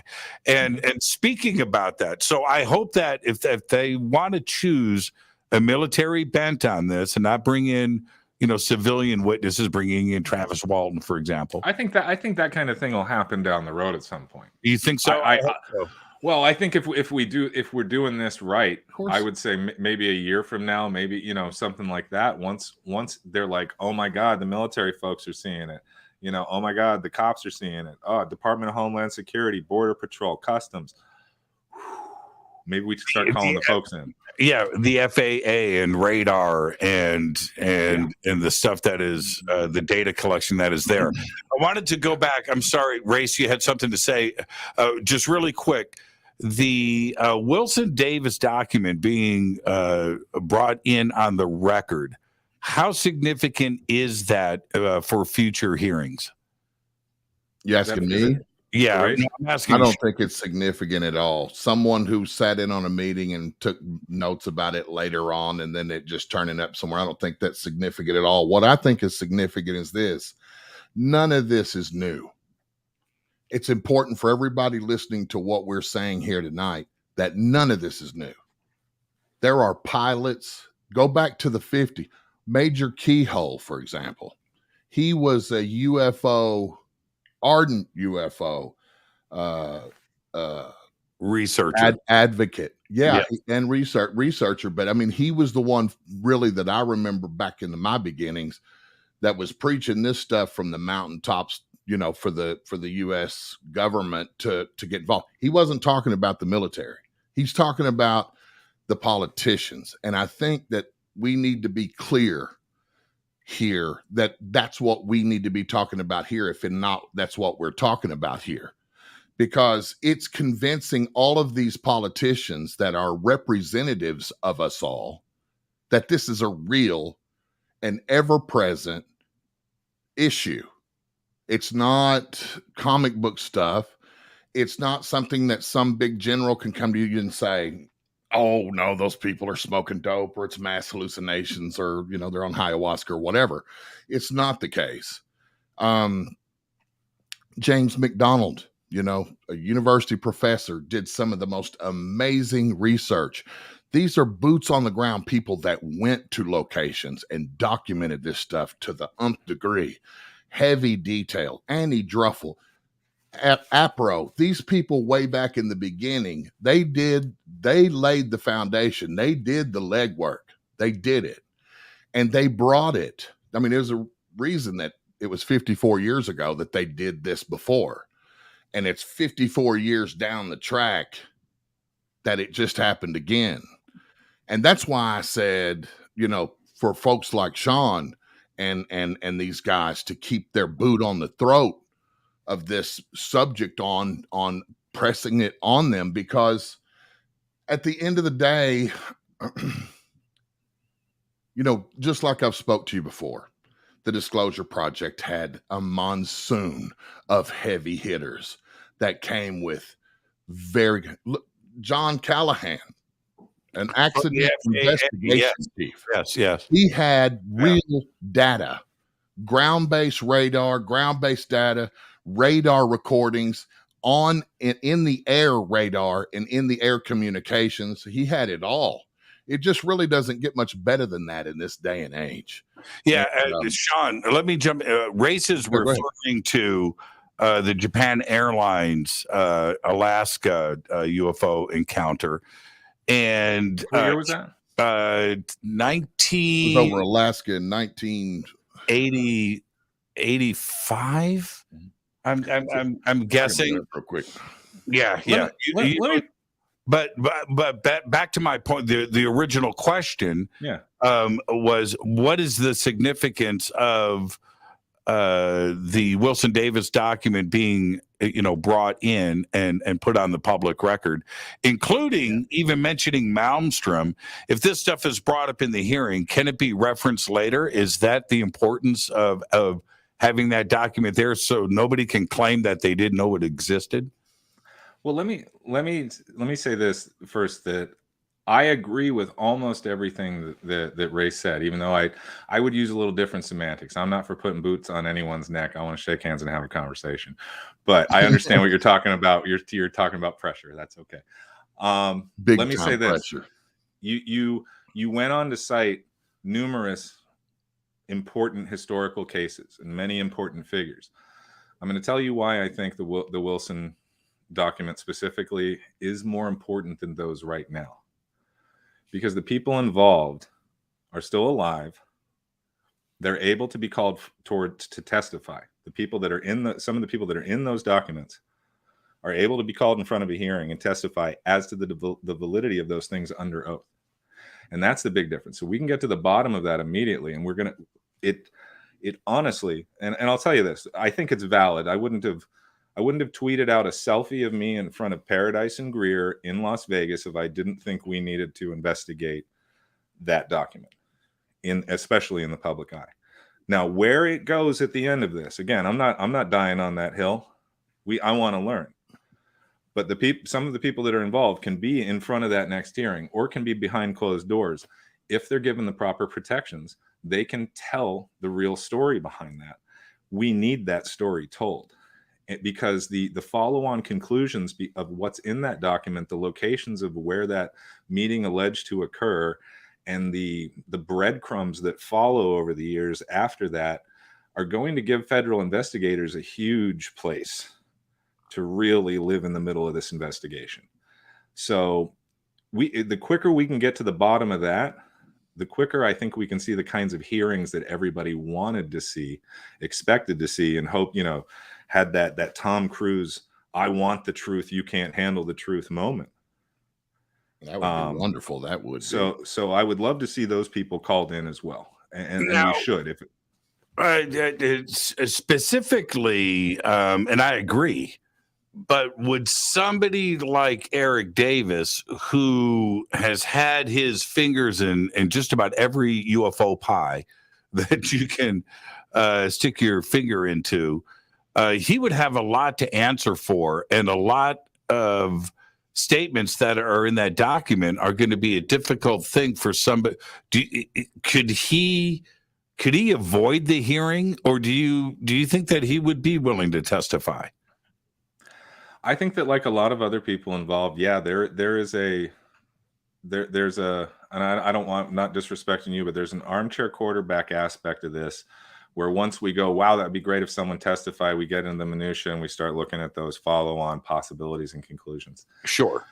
Now, again, I'm not picking anything out specifically, but that's what amnesty is for. That's where this kind of governmental oversight has to say, I don't give a damn what went on before. I don't care who your boss was. I don't care what who threatened you. Bring us in here. And if that's the case, I'm not making any illusions here. I'm just saying that's the kind of the zeitgeist everyone assumes is why folks don't come forward and speak. Protect them.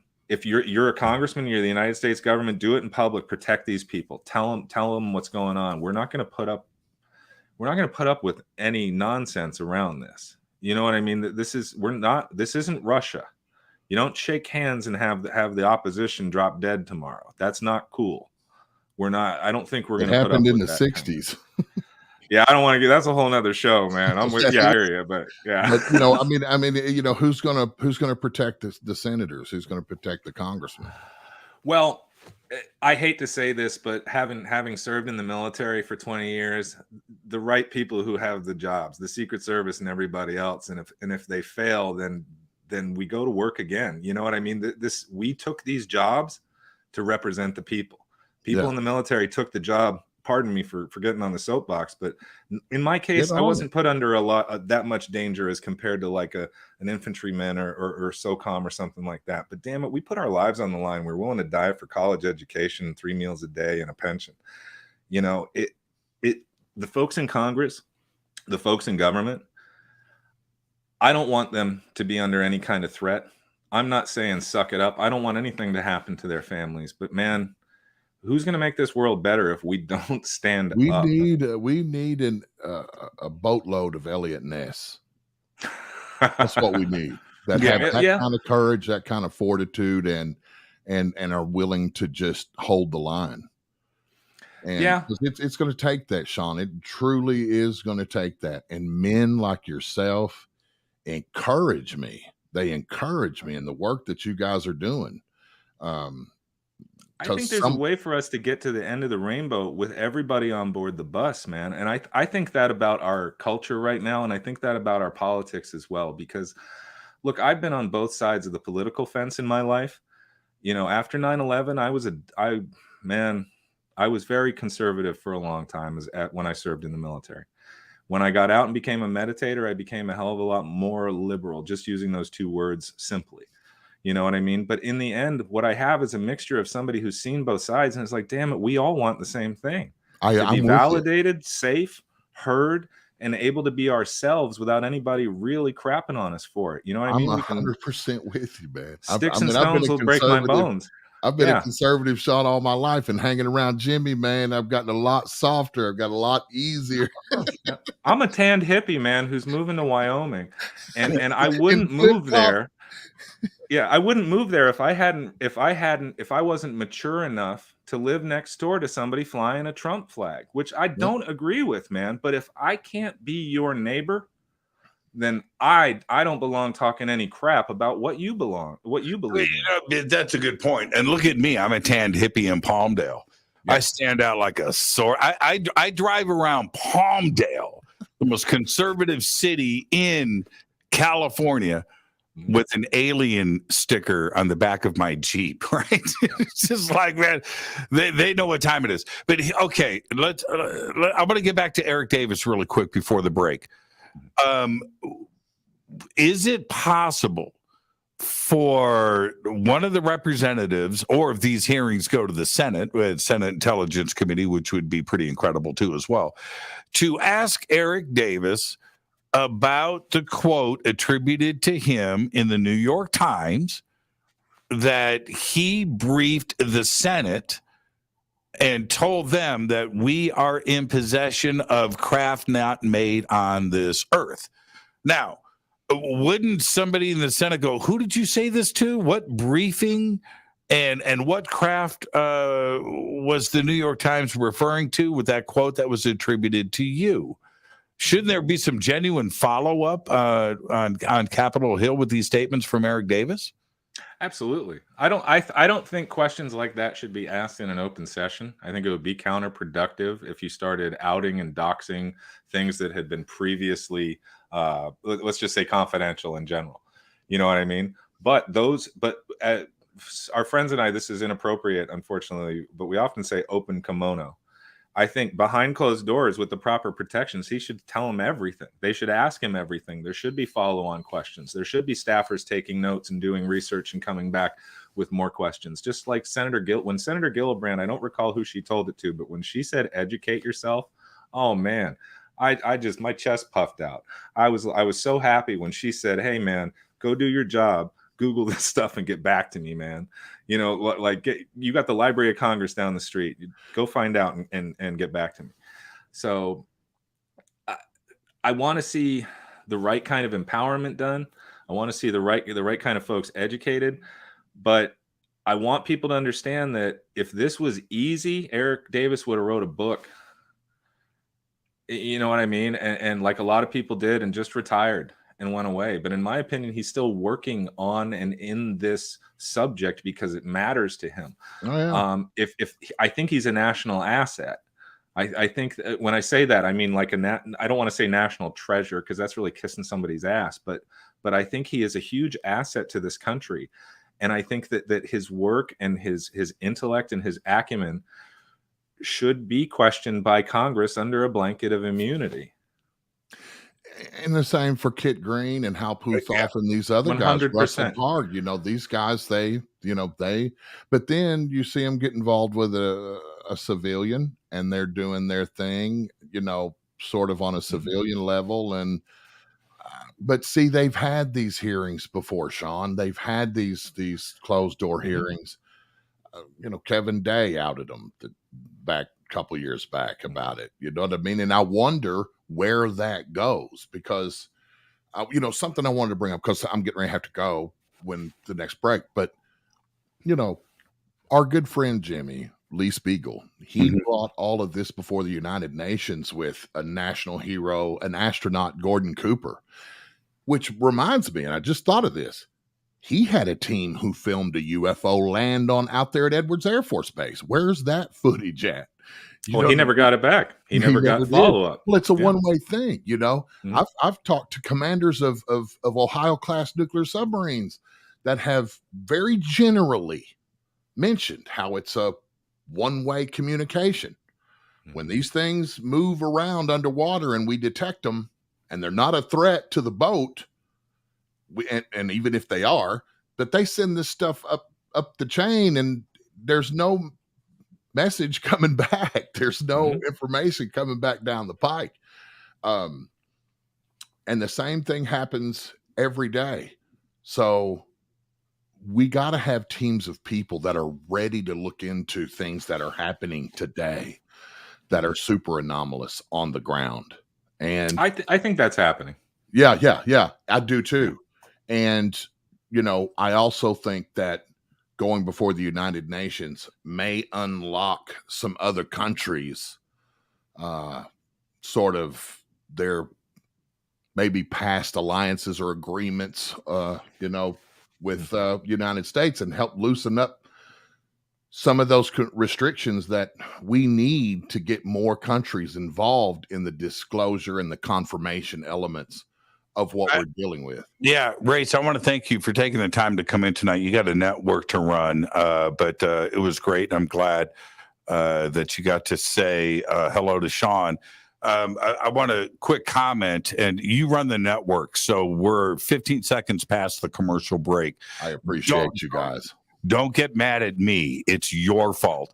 But is this? I had read last week that China has now formed their own version of the UAP task force. And I think this is really big news. Sean, you're nodding your head. I think you know about this.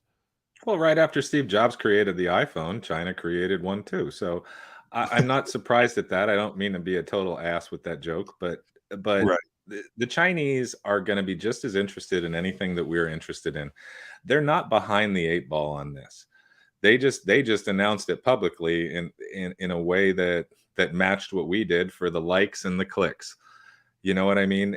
They've been working on this. They're very serious about this.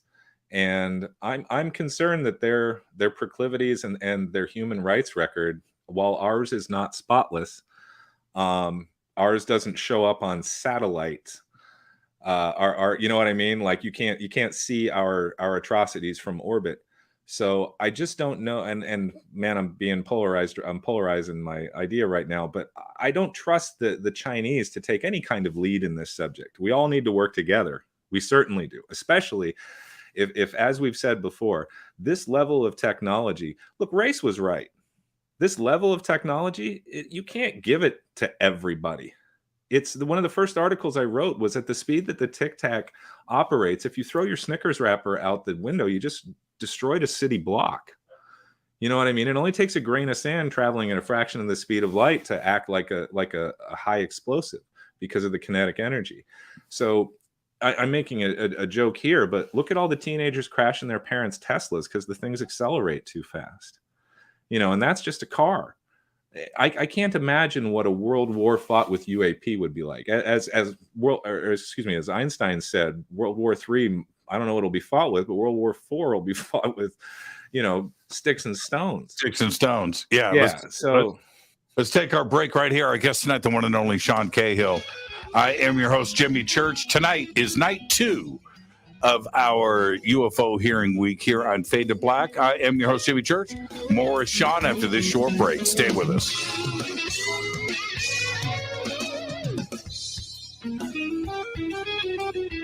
Hi, everybody. This is Rob Halford, the Metal Guard on JimmyChurchRadio.com.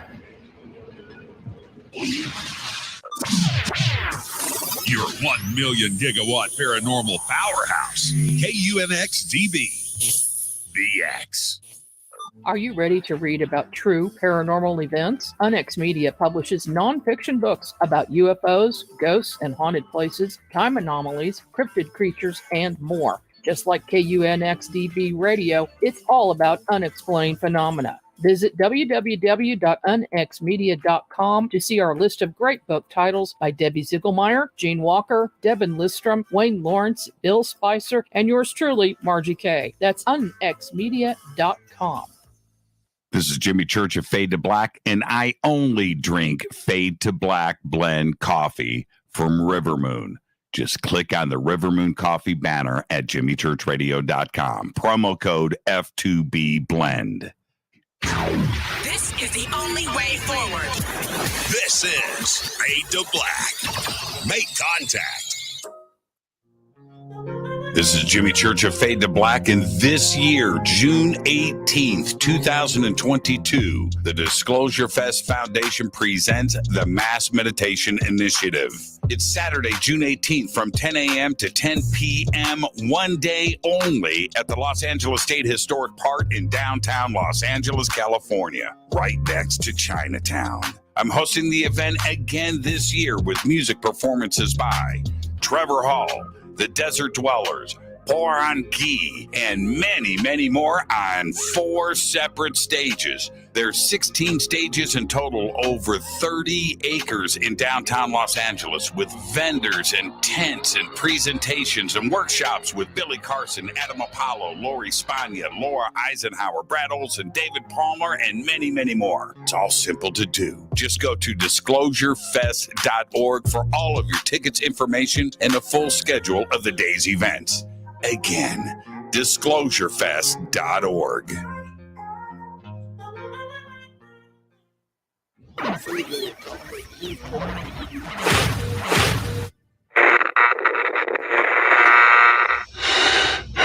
You want to know a secret? I love ponies. I really love ponies. I'm serious. I couldn't stay sane without ponies to brush. Why Fade to Black? Because you never got that pony, damn it. This is Fade to Black with Jimmy Church on the Game Changer Radio Network.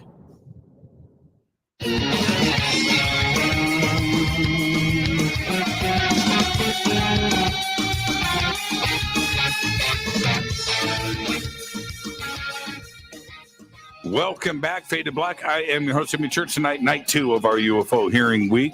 Here on Fade to Black, Lou Elizondo says hello to everybody. He is traveling tonight. He's on a plane and couldn't make the show with Sean and I.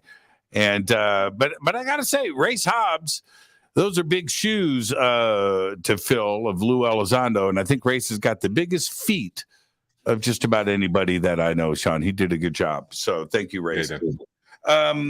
Sean, who was the rear admiral of the Nimitz strike group during the incident?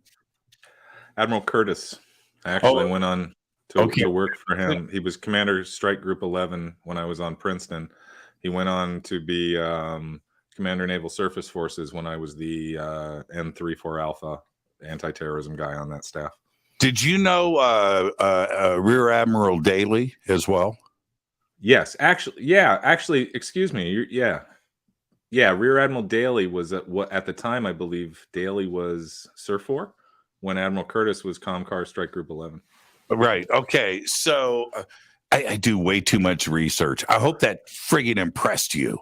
But no, you did. You did. I was like, holy crap. Yeah, that's 5 miles up the road, building 34, I think, on NAB. So yeah. You know what was there's a reason for this, and I'm going to circle back. I'm a military brat.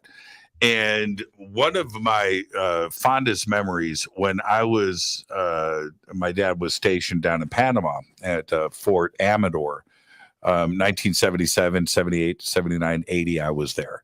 Well, anyway, that was the Southern Command at the time. And so the Southern Command, in defense of the Canal Zone and the Panama Canal, it was a lot of military bases and infrastructure there. But all of my friends, I lived in the neighborhood of the sons and daughters of admirals, right? Yeah. Rear admirals.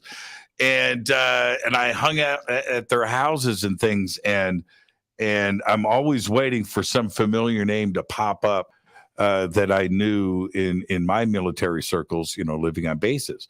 And so when I started looking into Nimitz, which was way before TTSA and, before I was over on, Paco's website, and I'm looking into this and who was Fravor, and I found the TV show that he was on and things. It blew into something else later. I stumbled upon it. But then I found out about Daly and Curtis. And this is my question.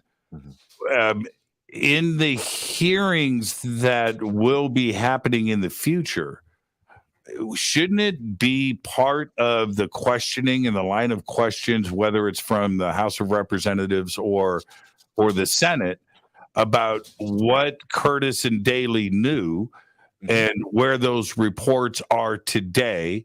Did Daly report this to Curtis? Did Curtis report this to Daly? Did they exchange information? And what happened? And how did they look at this? Should this be, if they're going to focus on 2004 and forward, shouldn't these fundamental questions be asked? They should. And in fact, I think using the Tic Tac event, not because I was there, but because it has such a great example of a wealth of data surrounding it, it should be used as a foundational investigation point for this task force and for this investigation. And in that sense, yes, Captain Red Smith of the USS Princeton should be called in, because he is the one that's ultimately responsible for releasing those tapes if they were given to some other authority. When did the deck logs get confiscated? When were they taken? Because if the deck logs still existed, then I could identify the person that was on the port bridge wing with me when we saw them in the sky, and we could get them to come in and testify and either call me a liar or say they don't remember or say what they saw. So yes, all of those people should be called in. Now, Captain Red Smith, I'm not doxing him in any way. It's a matter of public record that he was the commanding officer, but he has declined thus far to provide anything to the record. And I do understand that this is one note in the otherwise illustrious career of a naval captain. I can understand if he doesn't want to be defined by a UFO at the twilight of his career right before he retired. However, if this is a matter of national security, as I believe it is, and as Congress, I think, believes it is, and Lou Elizondo and many other people that are involved in this, then I believe that he has, and just as the admirals do, they have honor dictates that you testify. Honor dictates that you come forth and you finish what your original oath said that you would do. which is to protect and defend the Constitution and the people of the United States of America. And if there is an external entity with an advanced technology, whether it is positive or negative, and you have information on that, then you need to come forward and share that. There is one of the things that we need to appreciate about the military and tradition and history and organization is paperwork. Right? You, Sean Cahill, you know the identification number of every form that you've ever filled out because you've repeated that number on a daily basis throughout your career, correct? I remember I've forgotten quite a lot of them, but I can still tell you all the sea shanties I had to learn when I made chief in 2004. So yeah, I remember a lot, man. Yeah. Everything is documented. Everything you have to fill out paperwork on every aspect of your life in the military, whether it's your clothes. I had to run a request check to grow my first mustache. That's what I'm talking about, right? Yep. Okay. Yep. So therefore, it's one thing to request a mustache, right? Some kind of mod haircut. You want something longer on the neck, right? Whatever it may be. Certainly an incident like the Nimitz and the Tic Tac encounter is extraordinary. And there must be piles of paperwork that were filled out on that. Mm-hmm. There should be a lot of things. There should be the mishap report, the situation report. There should be the FOIA-able emails that went back and forth between the operations officer on the USS Nimitz and the USS Princeton. And I can tell you, I still remember, not verbatim, but the flavor and tone of the entire email chain, you know, the 30 emails stretching down to the one that the video was attached to, where these two professionals discussed birds, temperature inversions, ghosts in the radar array, you know, issues like that. And the due diligence was done before. I mean, a lot of folks are like, wow, they saw a UFO and they sent jets after it. No, they didn't, man. We worked for a week before Kevin had the fortitude to walk up to the captain and go, sir, we need to send jets to go look at this. You know, this is real. It took a while to get there. So all of that information should exist somewhere, or the absence of it should tell us something. Because again, if there's a kerfuffle, or not a kerfuffle, there's a conspiracy, and in the definition of the word, around where are the radar tapes, where are the deck logs, where is any of the surrounding paperwork, you know, involving this.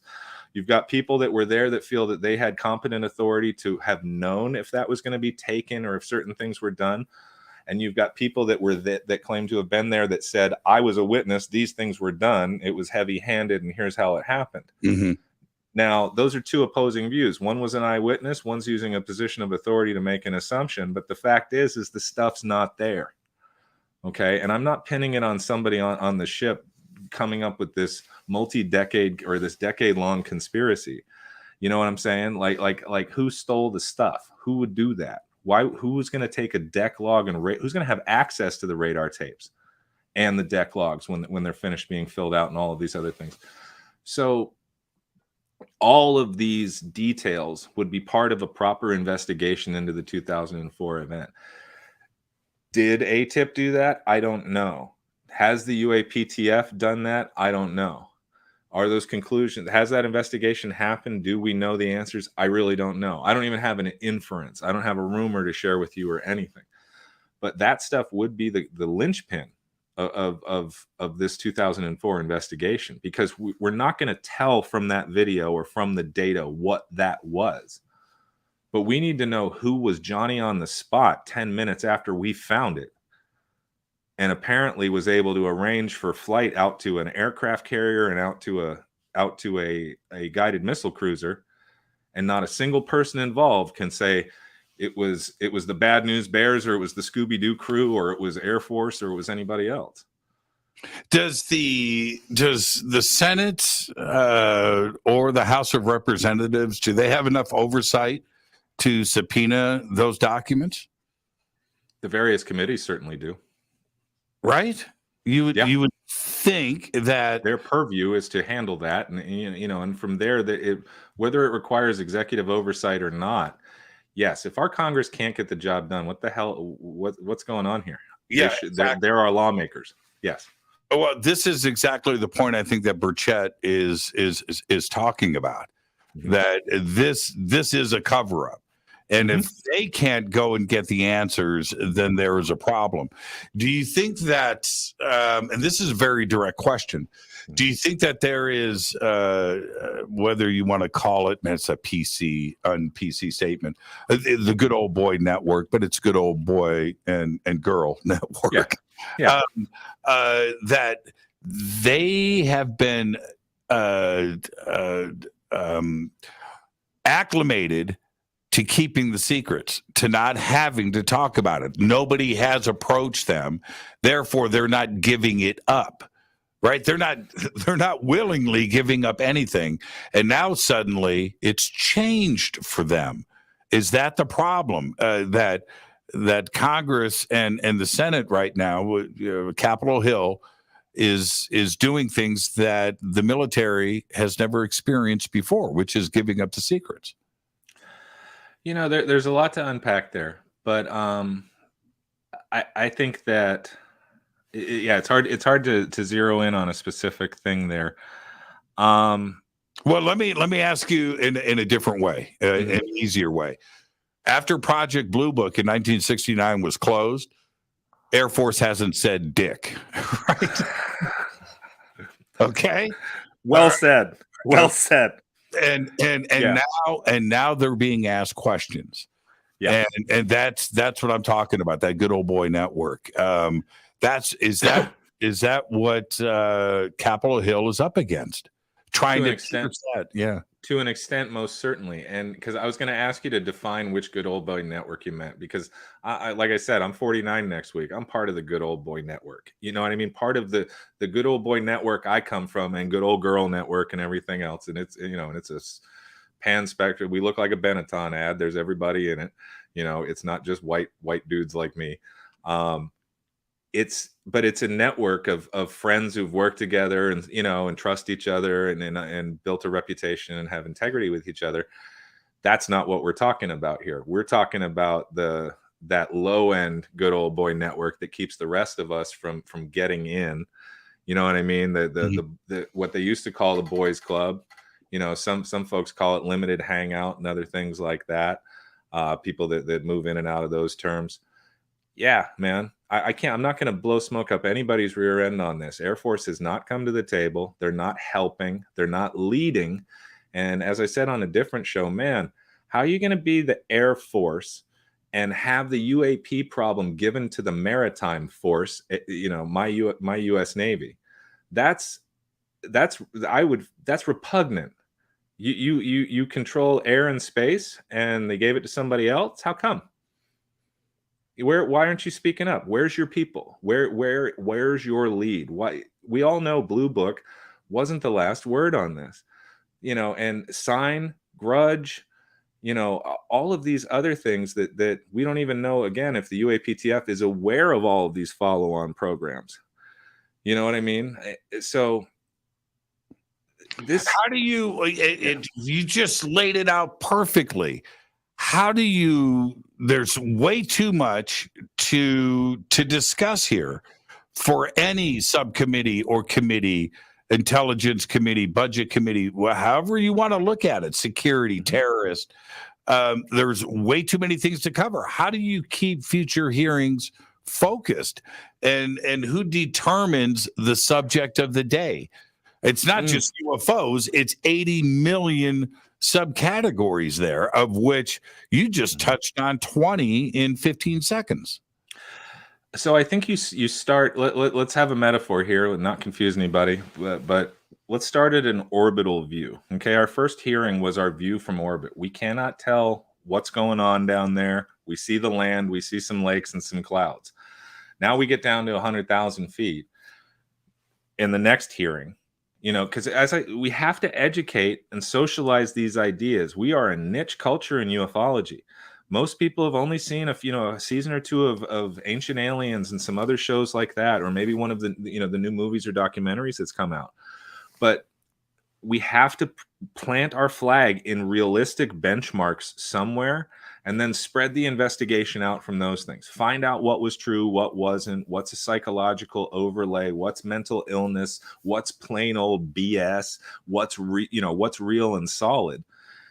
And so as we narrow those things down, I think all of these working groups, think tanks, other hearings are going to start breaking off of this, because just like Race was saying, he's happy we're focusing on the O in UFO, but the P in UAP is not going away. It's going to be the focus of other people. It's going to open up into other areas. But as more people in academia and industry and science go, again, those rumors were true.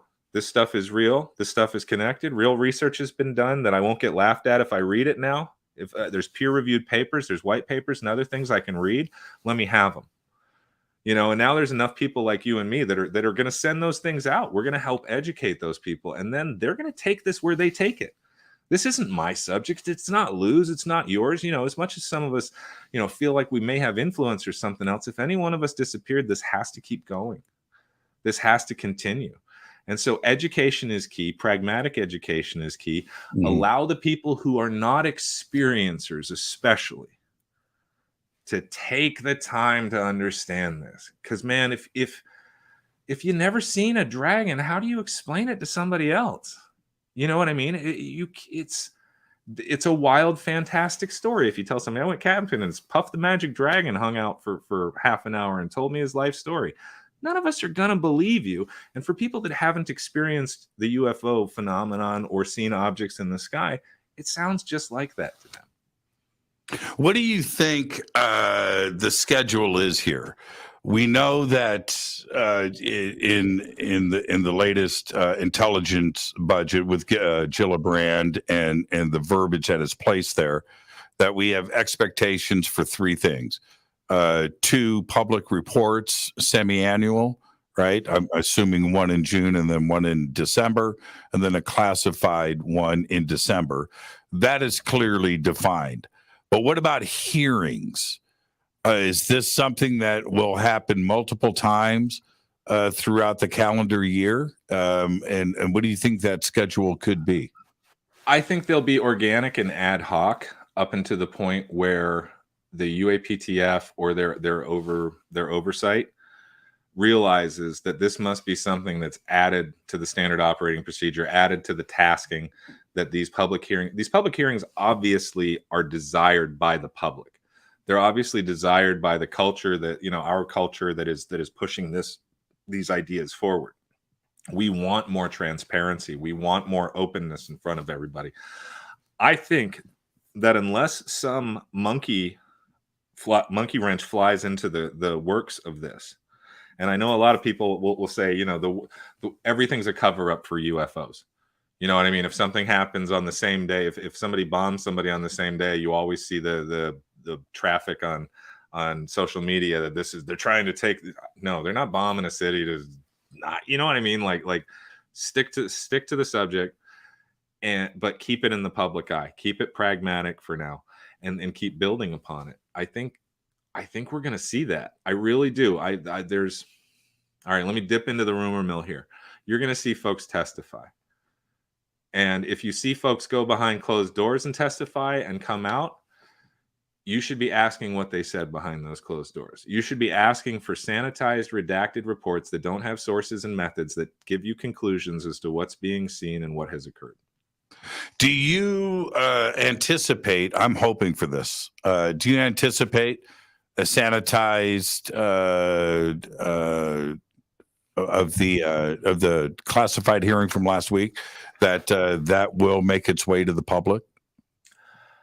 I hope so. It should at some point. As I said, there are ways to filter out the information that would be detrimental. You know what I mean? You can mention a nuclear weapon without telling someone how to build a fission device. You know what I mean? So we can have this conversation, but you and I, there's two sides to this coin.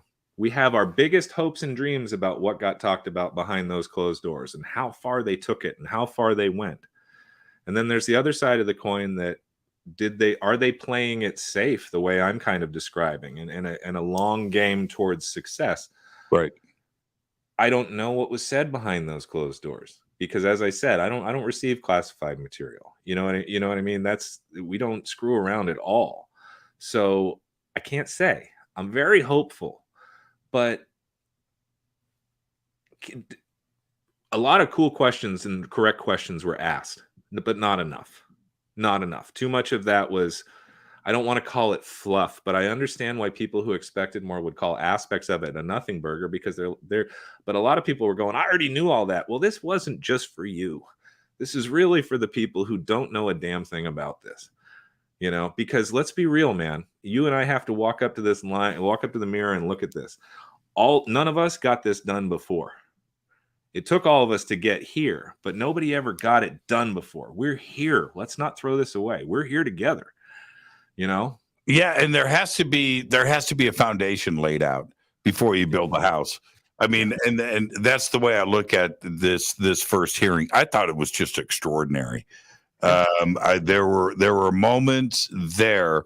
I think it was last year. I remember UFO and UAP being mentioned in the press room at the White House. And I sat back and thought to myself, that has to be the first time ever that UFO was mentioned in the press room at the White House, and how extraordinary that was. We need to think about that moment. Well, the same thing happened last week on May 17th. The words, the verbiage, and the thought that was discussed, that was a first-time thing. It didn't happen for 50 years. No, it's never happened like that. That was an extraordinary day, but it was just laying the foundation. And I think that we all just need to understand that we need that to move forward and continue to build this house. Mm-hmm. And I'll say this. I think I'm very hopeful that we're going to succeed, that this effort is going to continue, that it's going to continue to look like what it does and make sense to a lot of people. But these foundations we laid, if you knock the house down, the foundation's still there and you build again. We're not quitting, man. The foundations are there. Sean, thank you so much. I look forward. We're going to be hanging out here in the next couple of weeks, and it's going to be a lot of fun. I look forward to that. And I am going to tweet out some pics. Hey, Sean, behave and be well, man. You've got a busy week in front of you. Thank you for taking the time tonight, my friend. Pleasure, Jimmy. Thank Great you. Conversation. Go play some guitar. All right? Will do. I'll talk to you. Sean Cahill, thank you so much. What a great conversation tonight. I am going to take a quick break, and then I'm going to swing back and take some phone calls. This is Fade to Black on the Game Changer and UNX Networks. I also want to thank Grace Hobbs for coming in, and I'll be right back. 747-228-2051. Stay with us.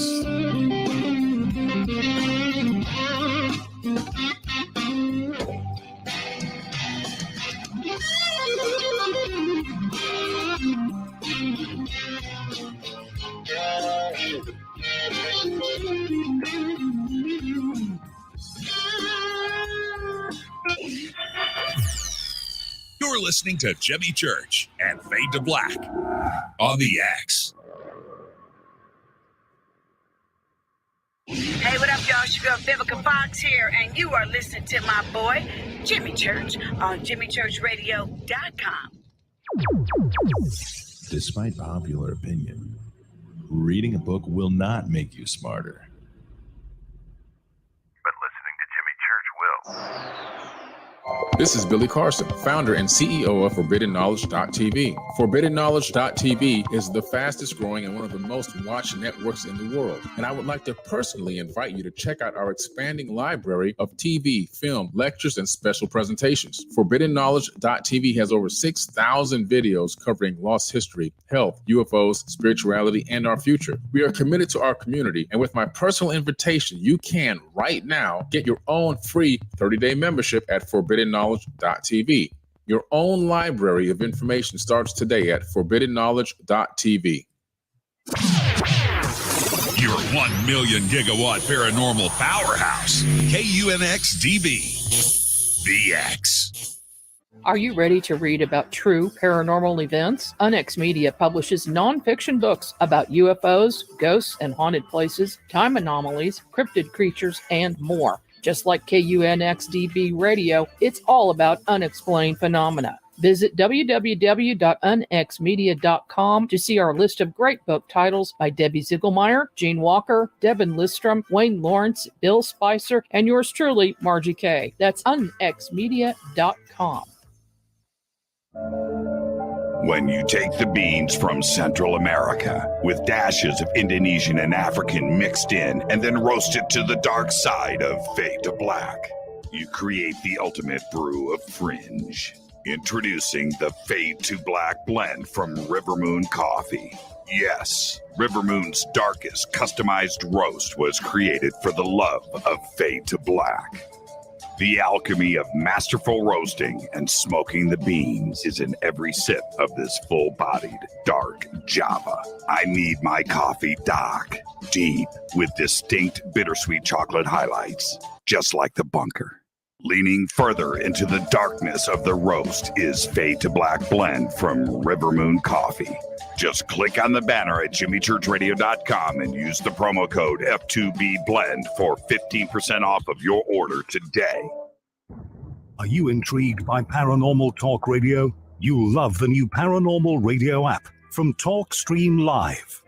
You'll find a great selection of talk shows covering UFOs, ghosts, strange phenomena, and much more. Download the Paranormal Radio app now and start listening to the very best in paranormal talk entertainment, including the network you're listening to right now, the Paranormal Radio app, free in Google Play and the iOS App Store. Erica, Brittany, Gabby, and you're listening to JamieChurchRadio.com. It's not a lifestyle we chose. We were born this way. This is KJCR at JimmyChurchRadio.com.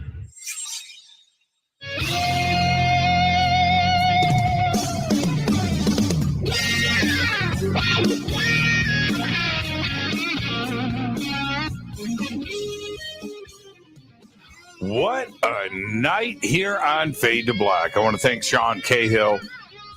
Just extraordinary. He is very busy. And he came in. He brought his A game tonight. I also want to thank Race Hobbs for filling in for Lou Elizondo tonight. Lou is out traveling. He's on a plane as we speak. Normally, if Lou is on the road and he couldn't make it in, I would have had him on cell phone to say hi to everybody. But we couldn't pull that off tonight. He's on a plane. But safe travels, Lou. And again, thank you, Sean. And thank you, Race. It was just a perfect evening.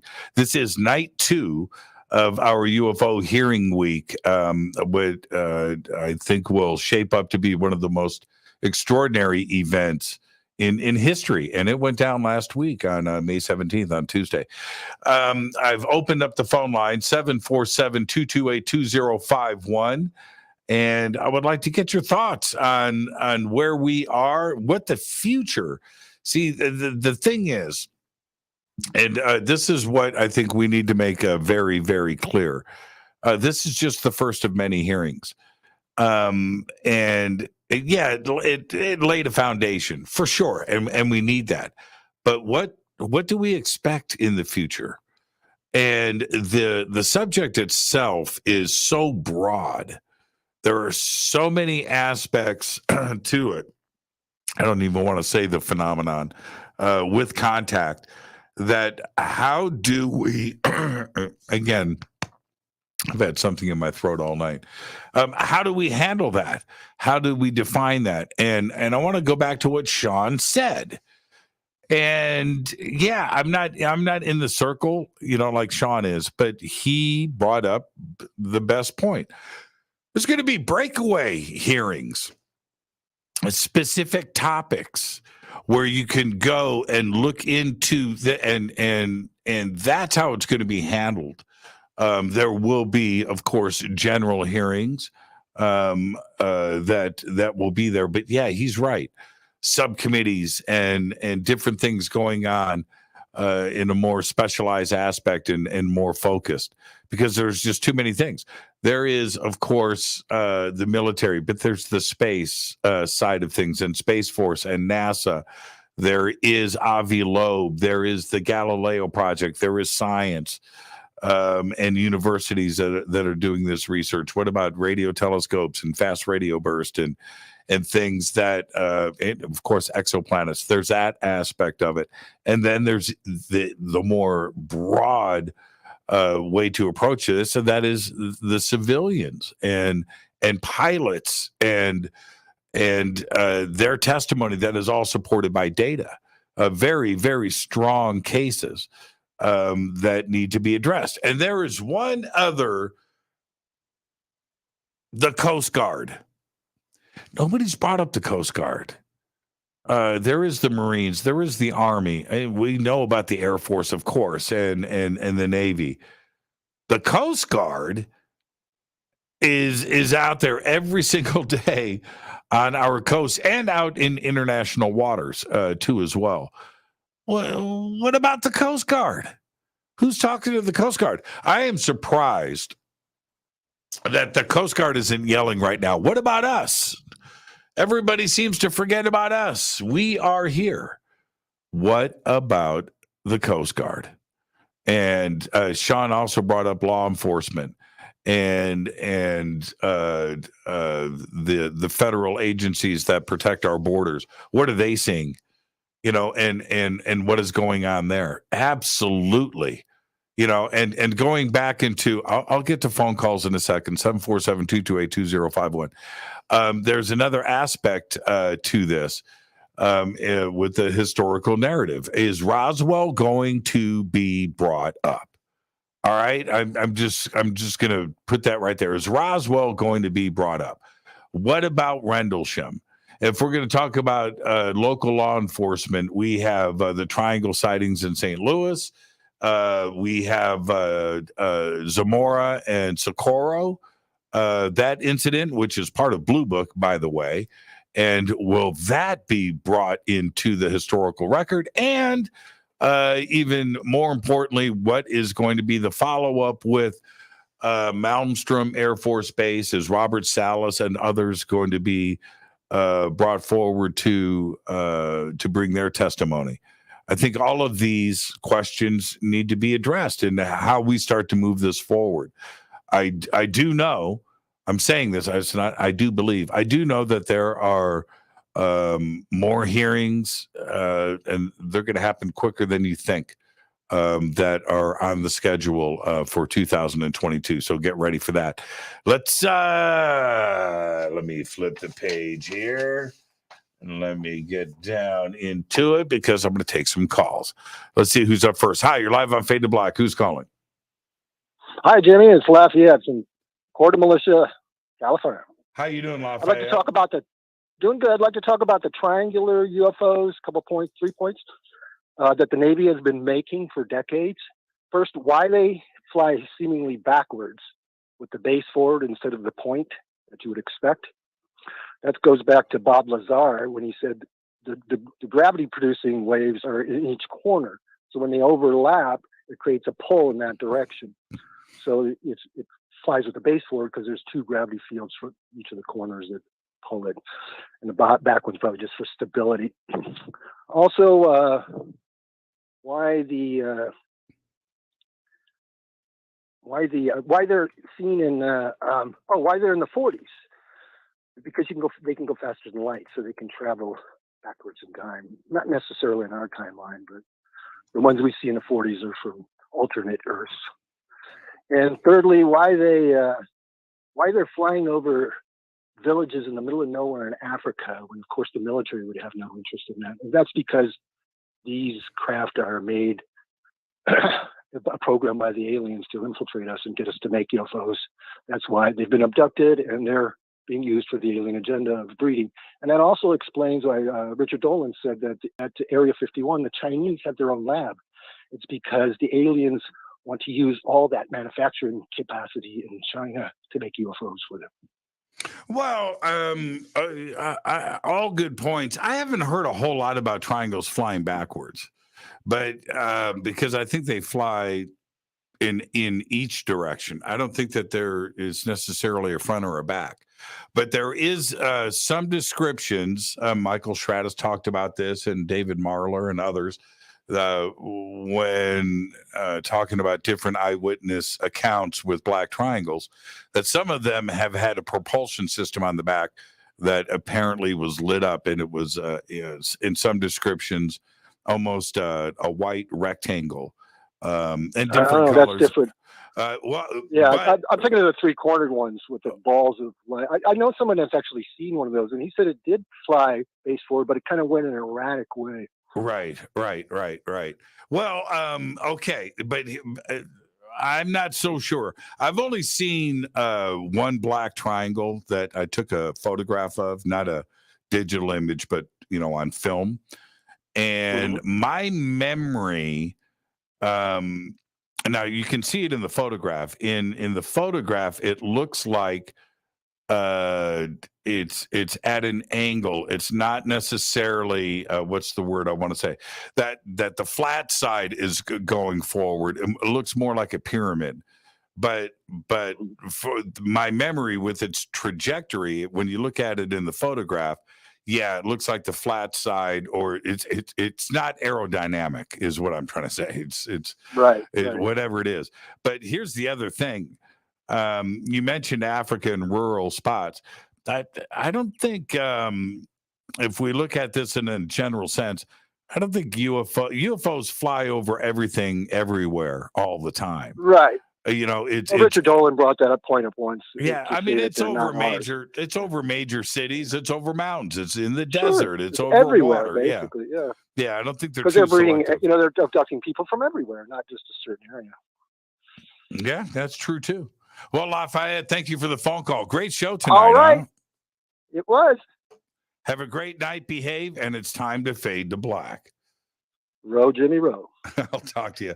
That's Lafayette. And let me grab this really quick and just say I've got you, but I am putting you on hold. So just stay right there. I don't think that I've never believed that UFOs are selective. If you consider some of the hot spots, where you've got Washington and Oregon and Northern California, which are mountains and trees. Kenneth Arnold and Mount Rainier with his incident. And then a couple of weeks later, you've got the desert of Roswell in New Mexico. And so, I don't think there's anything too selective here at all. And if you look at the, like the Belgium Black Triangle UFO flap in the 80s, that's over Western Europe. And that was crazy town. And it also, the sightings also happened over in the UK at that same time. Let's go back to the phones. Hi, you're live on Fade to Black. Who's calling? You're live. Hello? Yes. Oh, hi, Jimmy. Hi, who's calling? I'm the new Vader fan. I didn't know I was on the air. I want to tell you, there's a wonderful guest I was listening to. Yes, what's your name? I have not seen a black diamond, but I was in the Air Force. And at Lakeland Air Force Base in 74, on the flight line, there was a formation of 3 oval discs. And we had on that base, it was an auxiliary base, it was Duke Air Force Base. It was about 20 miles off the main base. And we were a sensory reporting post, but also there were missiles pointed at Cuba at that time. So they hovered over in a formation. It was 3 oval. My friend was working the flight line, and he got me to go up there. We climbed up, and through binoculars, you absolutely could see the 3 oval discs. And they stayed in that formation for about 2 weeks, and even the civilians down in Florida, they saw it too, and they made a big brouhaha about it. Locally, they were having the drive-ins back in the day, and they would have an all-night B-movie UFO, movies, and they were shining beacons up into the sky. Interesting. And you saw this yourself? Yes, sir, I did. I had 2 experiences that were unexplainable in Florida. I can't swim. My brother went into the Navy, not knowing how to swim, but he had to learn how to swim to get there. I was in the Air Force. I had an out-of-the-body experience. I didn't know how to swim either. and my friends said they were certified, and we were at a swimming hole, and I actually had the third time coming up, I was out of my body, and I saw myself in the water and was back in that quickly. So your mind has a lot to do, and what's going on in the skies. I'm always vigilant. I've seen things. I'm in Pittsburgh. I've seen things, Jimmy, in some of the quadrants that I can't explain, but I put them on camera myself. We have devices now that we can pick up anything that just can't be explained. And the Tic Tacs, they didn't show enough in the congressional hearings. That was poo-poo. You know, I mean, there's so much more to it, and it's not just in the skies. It's in the oceans.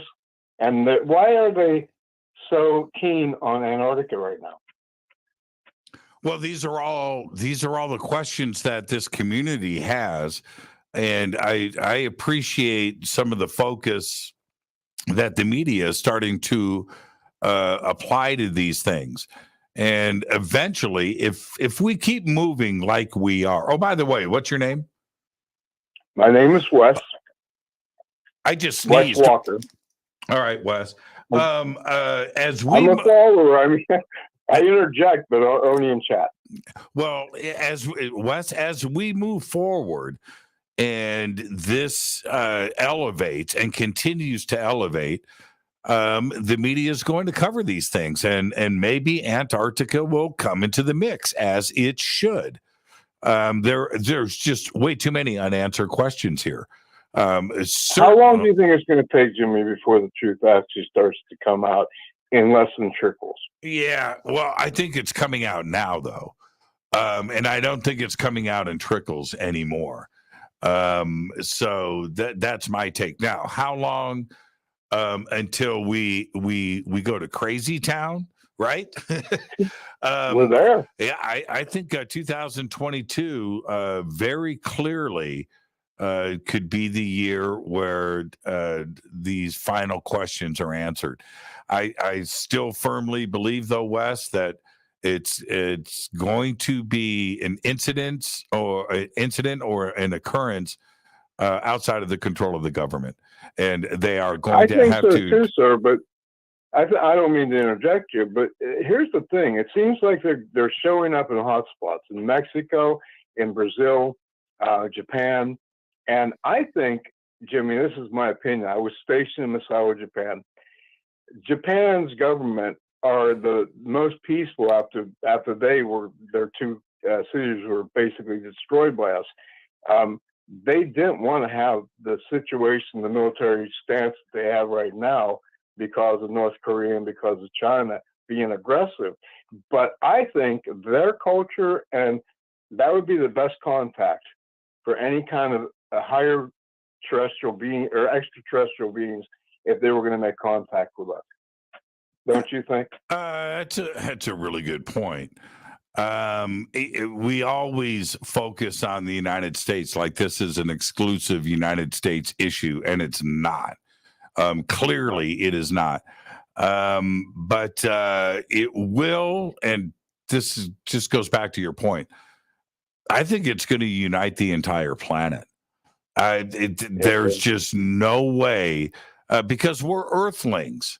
You know, we're not Americans and Europeans, and we're all humans, man, and we all share the same DNA, and that's the way that I look at it, and I will never change, and it will definitely 100% unite the entire planet. What if ET comes and says, "Hey, we're not interested in just talking to the United States. You know, maybe we can go to the United Nations, but we're talking to everybody here, not just the POTUS." We're not. Are we talking about Klaatu? Yeah, exactly. But that's exactly the point, you know. And if we did the same thing, and we visited another planet, what we're only going to focus on one country or one. No, we're going to speak to the entire planet. We're not, you know, and that we have to. And look, I don't want to sound like some hippy dippy radio host. I just don't want to sound that way. But we have to stop looking at borders and looking at the differences that we think are there between us. We have to have another approach, and it has to happen now. All right, Wes, enjoy the rest of your night. Our country was born on immigrants, but my family is indigenous. I'm more Native American, so I've got grudges, with my country to begin with. But I served in my country, and truthfully, there's just too much non-disclosure. They haven't exposed anything of relevance yet, Jimmy. And like you said, it's the tip of the iceberg. It is. And then we'll go to Antarctica and figure that one out. Wes, enjoy the rest of your night, and we will see you tomorrow right here on Fade to Black. That's a great phone call right there. And yeah, I mean, there isn't another way to really look at it, is there? Right? We would be forced into. I had said many years ago. I'm going to go back. I've done way too many shows, and I say this too often. I said this many years ago, but it's true. In that, I had said, you really want to unite this planet right now? You want to unite this planet? Let's get off of it. Let's get off of it. Let's get everybody together. Let's start building a starship out there orbiting the planet. Let's start building this thing, and for 100,000 people, let's populate that thing and send it out to the stars, and that would unite the planet. That would. Let's all get together, and that the look that we have at us has to change from just considering ourselves to considering our place in the universe, right? We are the planet Earth. We are not the planet of 179 countries and North Korea. We're not that. We're planet Earth. And that's the way we need to look at ourselves. Whenever, and before I get out of here, I'm going to share this. I love science fiction movies. I love science fiction TV series. And the one thing that is repeated over and over again, and I'm just so surprised that people just don't. Science fiction writers will address the issue. But our community won't, and politicians won't, and world leaders won't, which is this. Every time we go to a planet in some science fiction movie or TV series, and we see ourselves, in other words, a primitive race still fighting amongst each other, and wars and battles and arguments and fighting over territory and land and religion and whatever, food. And we look at that and we laugh. We're like, how can they be so primitive? How can they be like that? Well, that's us. That's us. And there is no other way to look at it than this. To ET, we are the aliens. We want to think, we're so fixated on it being the other way around. Aliens, extraterrestrials, them. To them, we are ET. We are the aliens. So how do we represent ourselves? Because I guarantee you, when they discover Earth, or they've discovered Earth, or they visited Earth, and they send the reports back, and they're writing it up. We encountered an extraterrestrial race on planet XYZ123, ABC. That's how they look at us. They're still fighting amongst each other, killing each other with bullets in the street, firing rockets and chemicals at each other, fighting over territory and land and money. How primitive is that? Well, that's the way that they would look at us. And that has to change. It just does. So there you go. When ET arrives here, what happens? Who does ET reach out to? Who does ET ask for? and we, take me to your leader. Who is that? Literally, we hear it all the time. Who is the leader? Where does ET go? Where do we take him? And is that to the United Nations? Is that what happened? What's the protocol? There is one. Great question for the Senate Intelligence Committee. Great question for the Committee on Intelligence, with Andre Carson. What's the protocol? Oh, we don't have one. Yeah, you do. You've got a protocol when ET shows up here and you're forced into, right, a conversation. There is protocol. What's the protocol? What does the United Nations have to say to this? Do we bring in our ambassador to the United Nations and say, what's in the books? What happens? What do we do? Before I let you go, this was, I'm going to say 5 years ago. This really happened. A member of our family died in a retirement home. And so I go over, I'm with Rita. And so to make a long story short, the police had to be called, and we're waiting for the coroner. And the police show up, and there was like a lieutenant or something, and then just a whatever you call a normal cop. And the lieutenant comes in and says, "Hey, I'm going to split. You hang here. You can't leave a body alone, right? And I'll be back. Radio if you need me." So he splits, but now I'm alone. It's just me and this cop. And I said, "Hey, ever see a UFO?" He goes, "Nope." And I said, "Okay, well, this is what I do," and I kind of spelled it out for him. He goes, "Oh, okay, all right." I said, "Have you received any UFO training?" "Nope." "At the police academy, any protocol there if a UFO lands on Sherman Way in the valley?" "Nope." "What would you do?" "I don't know. I guess I'd call it in." "What would you call in?" "Flying saucer is on Sherman Way." "What's the protocol? Does the Army come in?" I don't know. Now, is he being truthful? I think in the basic sense he is, but there must be a protocol. There's got to be something in the mayor's office in Los Angeles or Miami or New York or San Francisco, Chicago. There's got to be something in play. There has to be. They've got the 3-ring binder that they whip open. And what is that? And let's go up another level. What is the play with the United Nations? What is the play with the White House? And are these answers that we should have? Absolutely. And that's why these hearings are so exciting. It just seems like we can ask anything now. Everything is on the table.